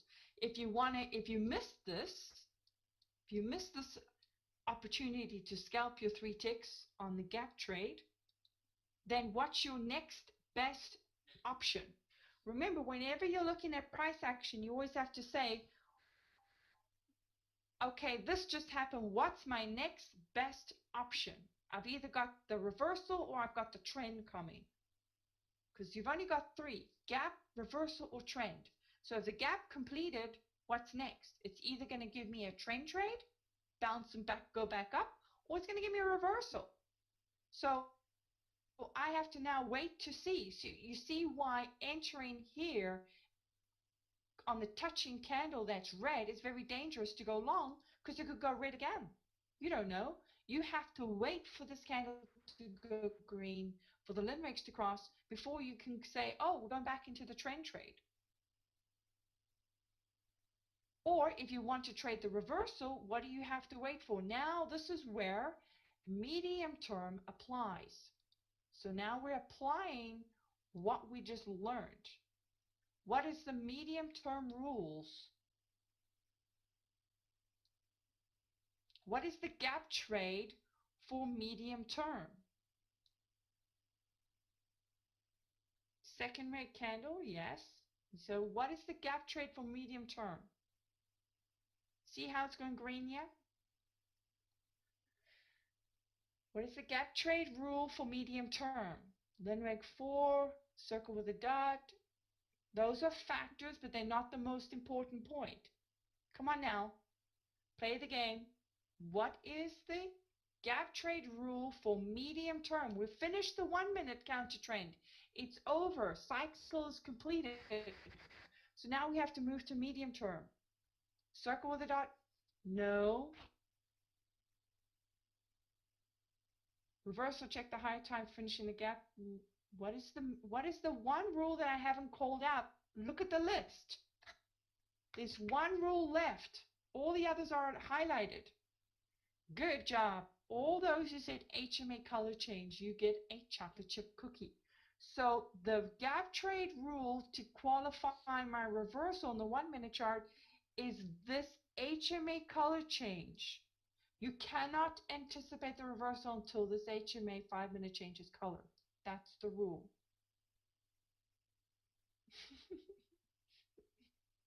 Do you get it?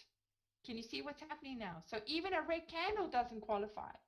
Usually when that happens, a second red candle comes in. So in the old days, before we had the HMA, I used to always use the second candle rule, which is the same timing.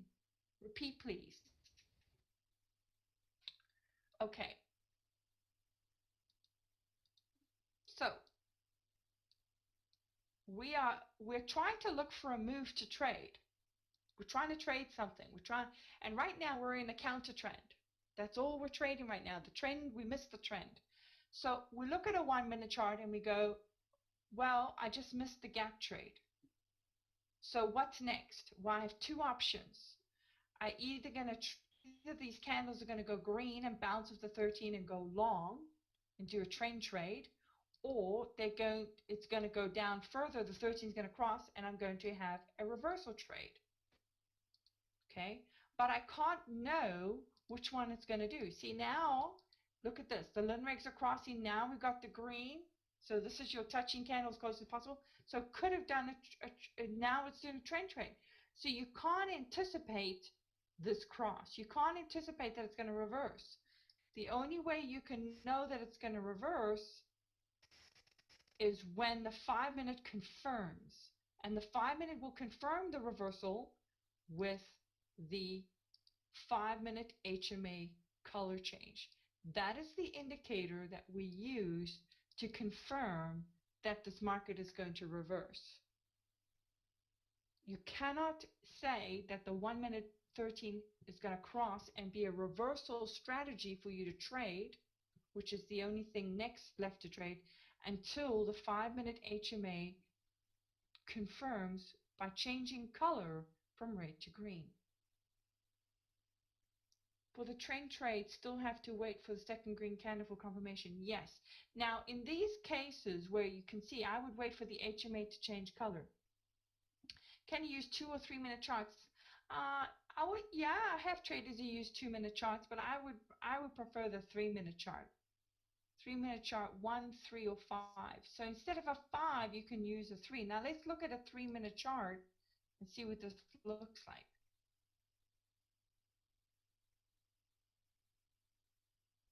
So can you see that our timing of our entry was a harebrained idea? It didn't fit a gap trade because the gap trade, there was only one gap to be had, which was the 1 minute timing, and we missed the party. And so we don't have anything really workable on the medium time frame. You see, if the short-term strategy is finished, the next best option you got is the medium time frame, and that hasn't even started yet. So my entry is stupid. It's a harebrained entry. And look, I caught the tail of that bar, so now I'm at the bottom of things.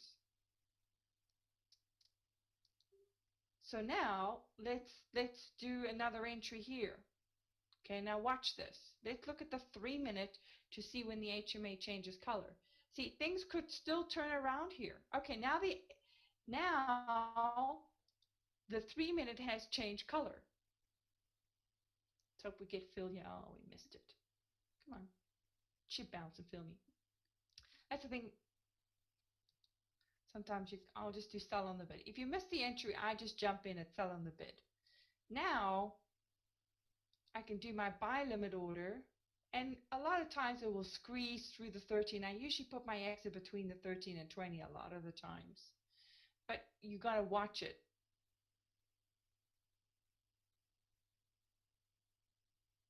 So we need to be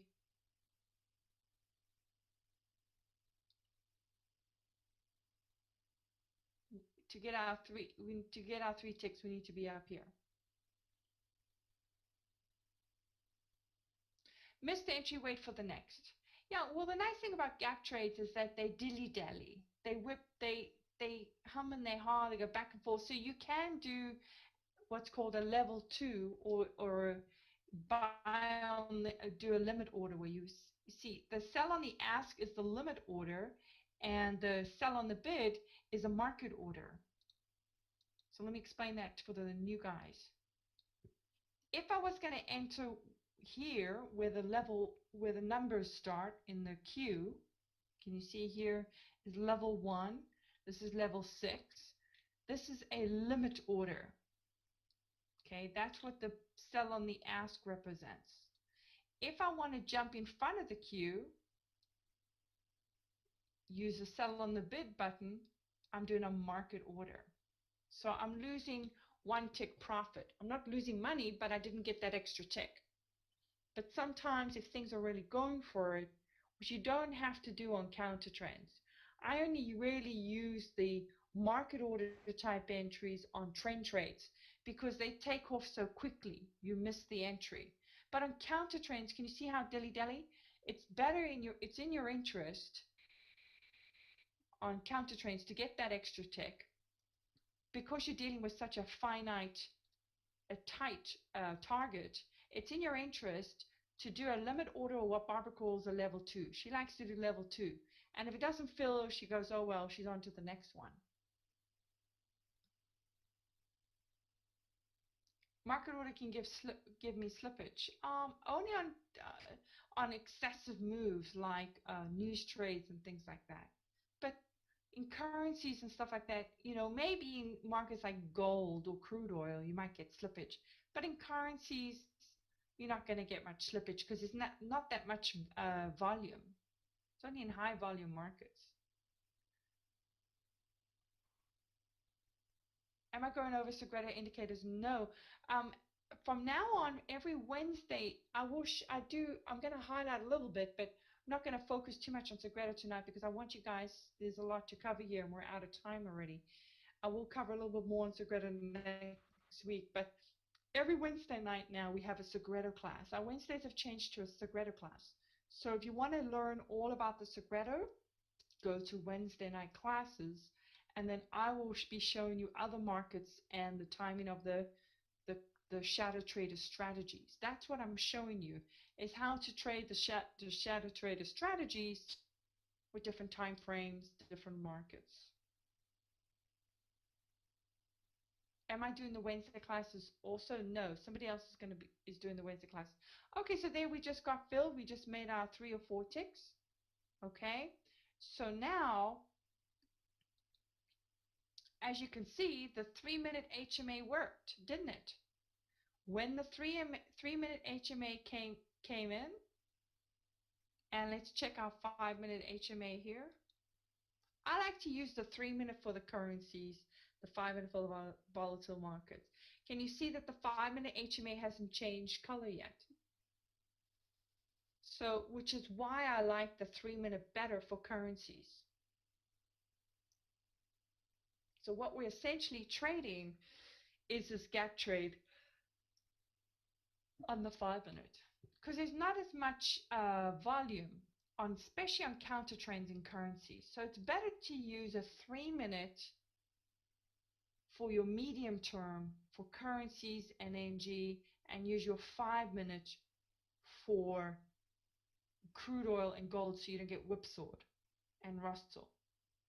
This way you're in early and you're out early before anything weird happens. What time is the Wednesday class? It's still going to be the same time, 7:30 to 9:30. It's just going to be a different presenter, and they're going to be going over the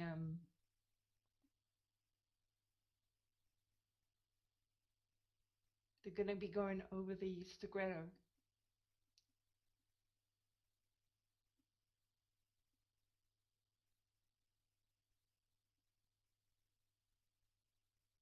From now will we cover on Forex and futures? Yes, we will be introducing Forex to you, as I've done tonight. So this is, and oh look, we just got filled on our buy order. We put on the Japanese. So there, I put my Forex entry in there, and I got filled very nicely, and I got filled, I forgot I put that order on, and I got filled on the thing. So now I just made double my profit in one move, and that, you know, kill 2 birds with 1 stone. That's as the saying goes, and that's the idea behind this. And all I had to spend was, if I want to make $10 on the Forex, I would have to buy 10 lots, because each pip is $1, and each contract is 75 bucks, so it's really cheap.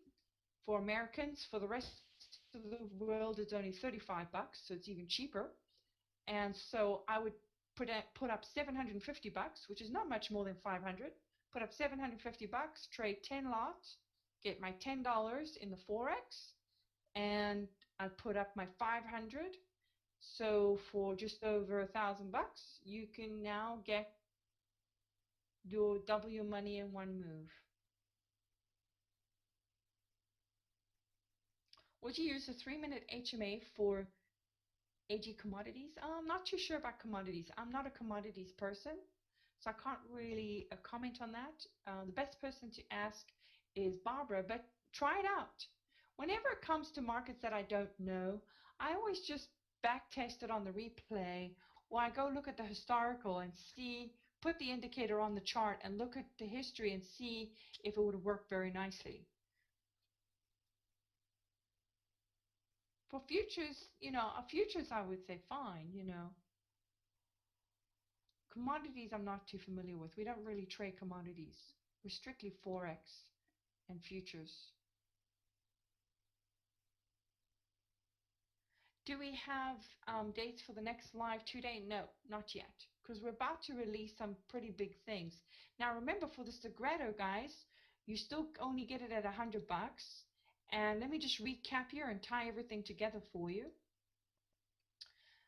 With Segredo, there is a free trade room for you. Go check it out, because he's really getting the hang of it. This guy is really getting the hang of the shadow trader strategies. We've been training him and monitoring him. And for those people who subscribe to Segredo, if you go to announcements in here, you will see the links for the trade rooms. Okay, so just go in there, click the link, check your email, click on the link and join the room. It's a free trade room for you, and he actually does live trades, so you can piggyback on some of his trades. Even if you get one trade a day, Lisa pays for your Segredo. What's the guy's name in the trade room? His name is Lars. Lars, he's a good guy. And he's a professional trader. He's trading right from the CBOT. He's in a professional trade room. You'll hear some background noise and stuff like that. They're all trading. What is the link to sign up for Segredo? Just go to leave off the W. Make sure you leave off the W. Just type shadowtraders.segredoquants.com. Let's just go to shadowtraders.segredoquants.com and sign up for the Segredo, and you'll get access to this free trade room. What time of day is the free trade room?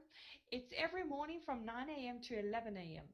Eastern, Monday through Friday. So the nice thing is he will have multiple markets up.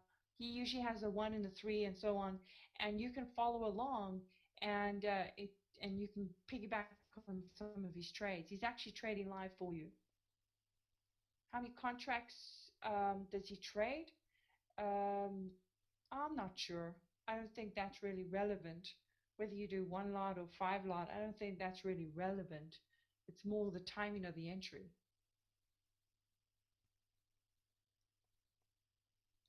If I was him in a trade room trading, I'd probably only do a 1 lot. But anyways, let me just make this point here in recapping. So what are we looking for? What is the pattern for the week that I want you to try to focus on? And if you want to be a trender, try to follow this pattern where if you're using the Segredo where the 5-minute is in sync with the 50-minute. So as you can see here, the HMA is crossing, giving you number 1, number 2, red, and everything is red on red. And the 50-minute is also giving you a number 1 or 2. So look for the 50-minute 1s or 2s and see if the 5-minute is in sync. And I like to compare it with my chart to try to choose the ones. If I put this side by side here, let me just change this back for a second.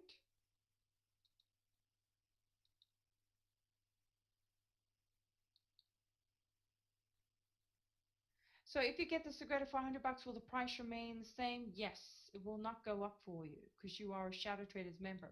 It will only go up for those people who are not Shadow Traders. We have a lot of other people that are not Shadow Traders using that product.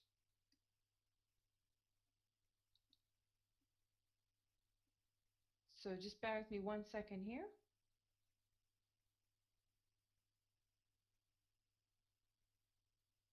Is Barbara going to have a third annual workshop in Las Vegas this year? Loved last year's June. Oh, thank you guys. It was a little hectic last year. No, we're not going to do one this year because we've got so much coming down the pike, and Barbara's doing so much work behind the scenes. It takes us a lot of work to organize one of those. We've got to start months in advance, and the biggest problem we have is that the technology is not advanced enough yet with the internet. And it's hard to get everybody wants to trade live at these events, and we just can't meet that requirement. It's always a letdown, so we don't like to do that.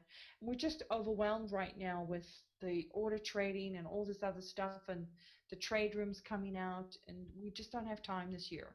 So maybe next year, once we've got all this stuff up and running and everybody's, you know, happily trading with these things.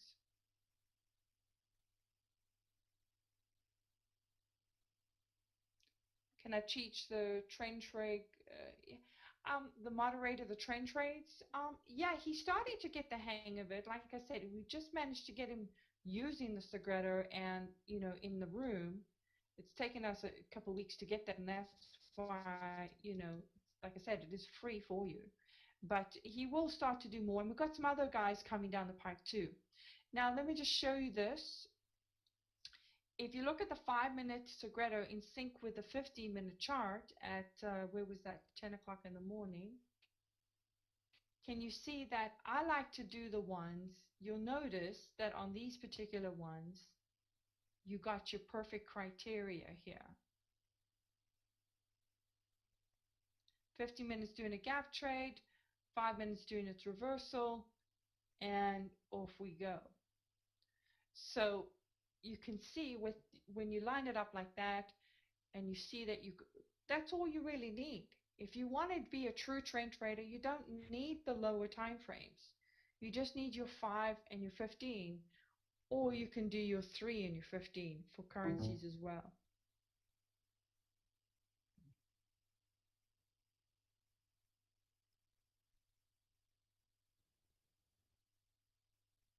When trading with the 3, 5, and 15, can we completely ignore the 1 minute chart? Yes. Truthfully, if you want to be a trend trader, you really don't need the 1 minute chart.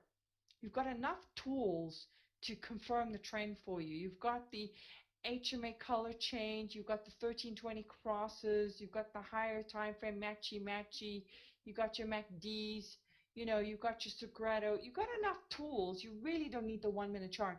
The 1 minute chart is really just for scalping to catch those in and out early entries. That's all the 1 minute is really useful for. It's really just for catching the true gap trade. This the Linreg 4V going to the 13. That's really its use. And also, every now and again, you want to see that touching candle on the clear trade. But you can get that just as effectively if you look at this circle. If I change this to a 3 minute chart, you can get that just as effectively on a 3 minute chart. Watch here. My only concern is the 200 SMA on the 1 minute chart.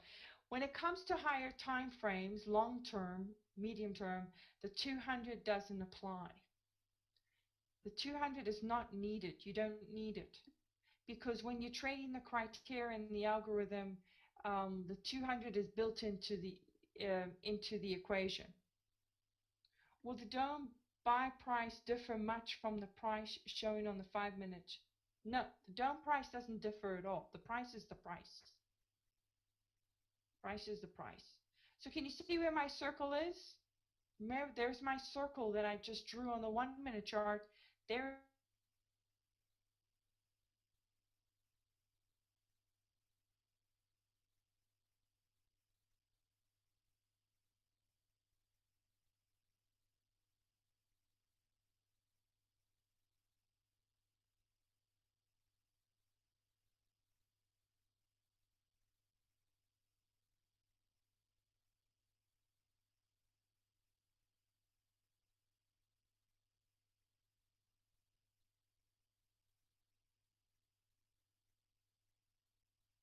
Are we back? Are we back? Are we back? Are we back? Hello, hello, hello. Back. Okay, good. Somebody said you don't need the ES if you're trading the TF. No, if you're trading the TF, that's one market that I will tell you right now. If you're trading between 9:30 and 10:30, you absolutely need the ES because that is a fundamental time, and the big boys are doing some crazy things in the ES market. They're either trying to do their market gap close or they're trying to do their 10 handle, and you need to be able to see what it is they're trying to do. So when it comes to Russell, if you're trading between 9:30 and 10:30 in the morning or 11 o'clock, mainly between 9:30 and 10:30, that hour is really fundamental time. It's big boy move time.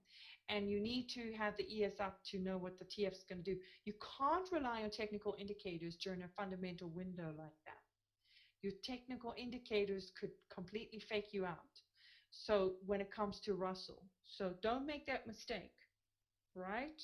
You'll think, oh, it's going to reverse, and then suddenly their big boys come in and decide they're going to close the ES gap, and then suddenly the TF will turn around and go the opposite direction on you, and you go, what happened? My HMA changed color, everything lined up. Well, it was a big boy move, and you weren't paying attention, and your technicals are not going to tell you because they're going to be laggy. So, but outside of that window, could you trade the TF like in the afternoon and stuff, just using your 5 and your 15 and your Segredo, sure.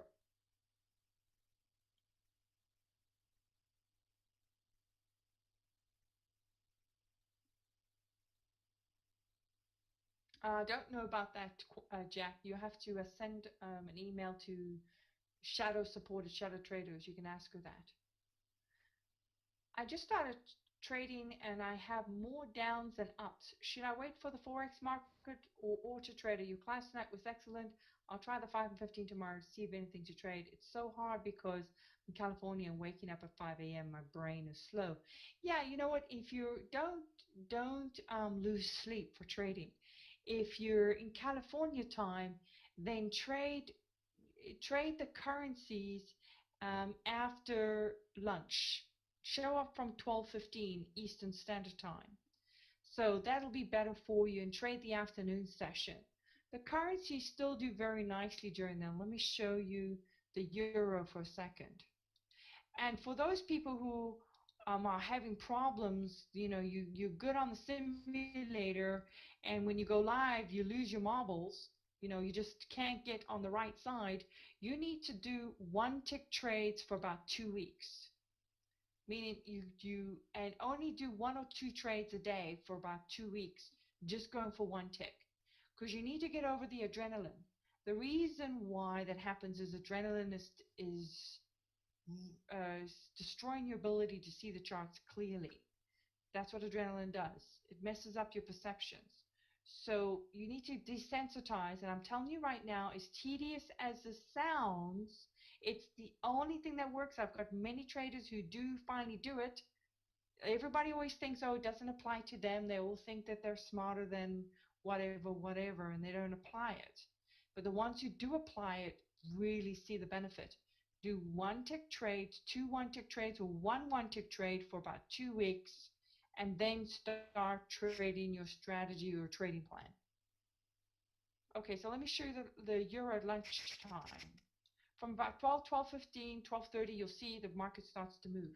You can trade the currencies and even NG for about an hour up until 3:30. Do not, today was pretty flat. It didn't give you much after 2 o'clock, but on most days you will see we have a little bit of window. Also, you can trade the gold in that afternoon session, and Russell also gives you some nice price action in the afternoon. So there are markets that you can trade. I wouldn't trade the Forexes though. Forexes are pretty much end off at lunchtime.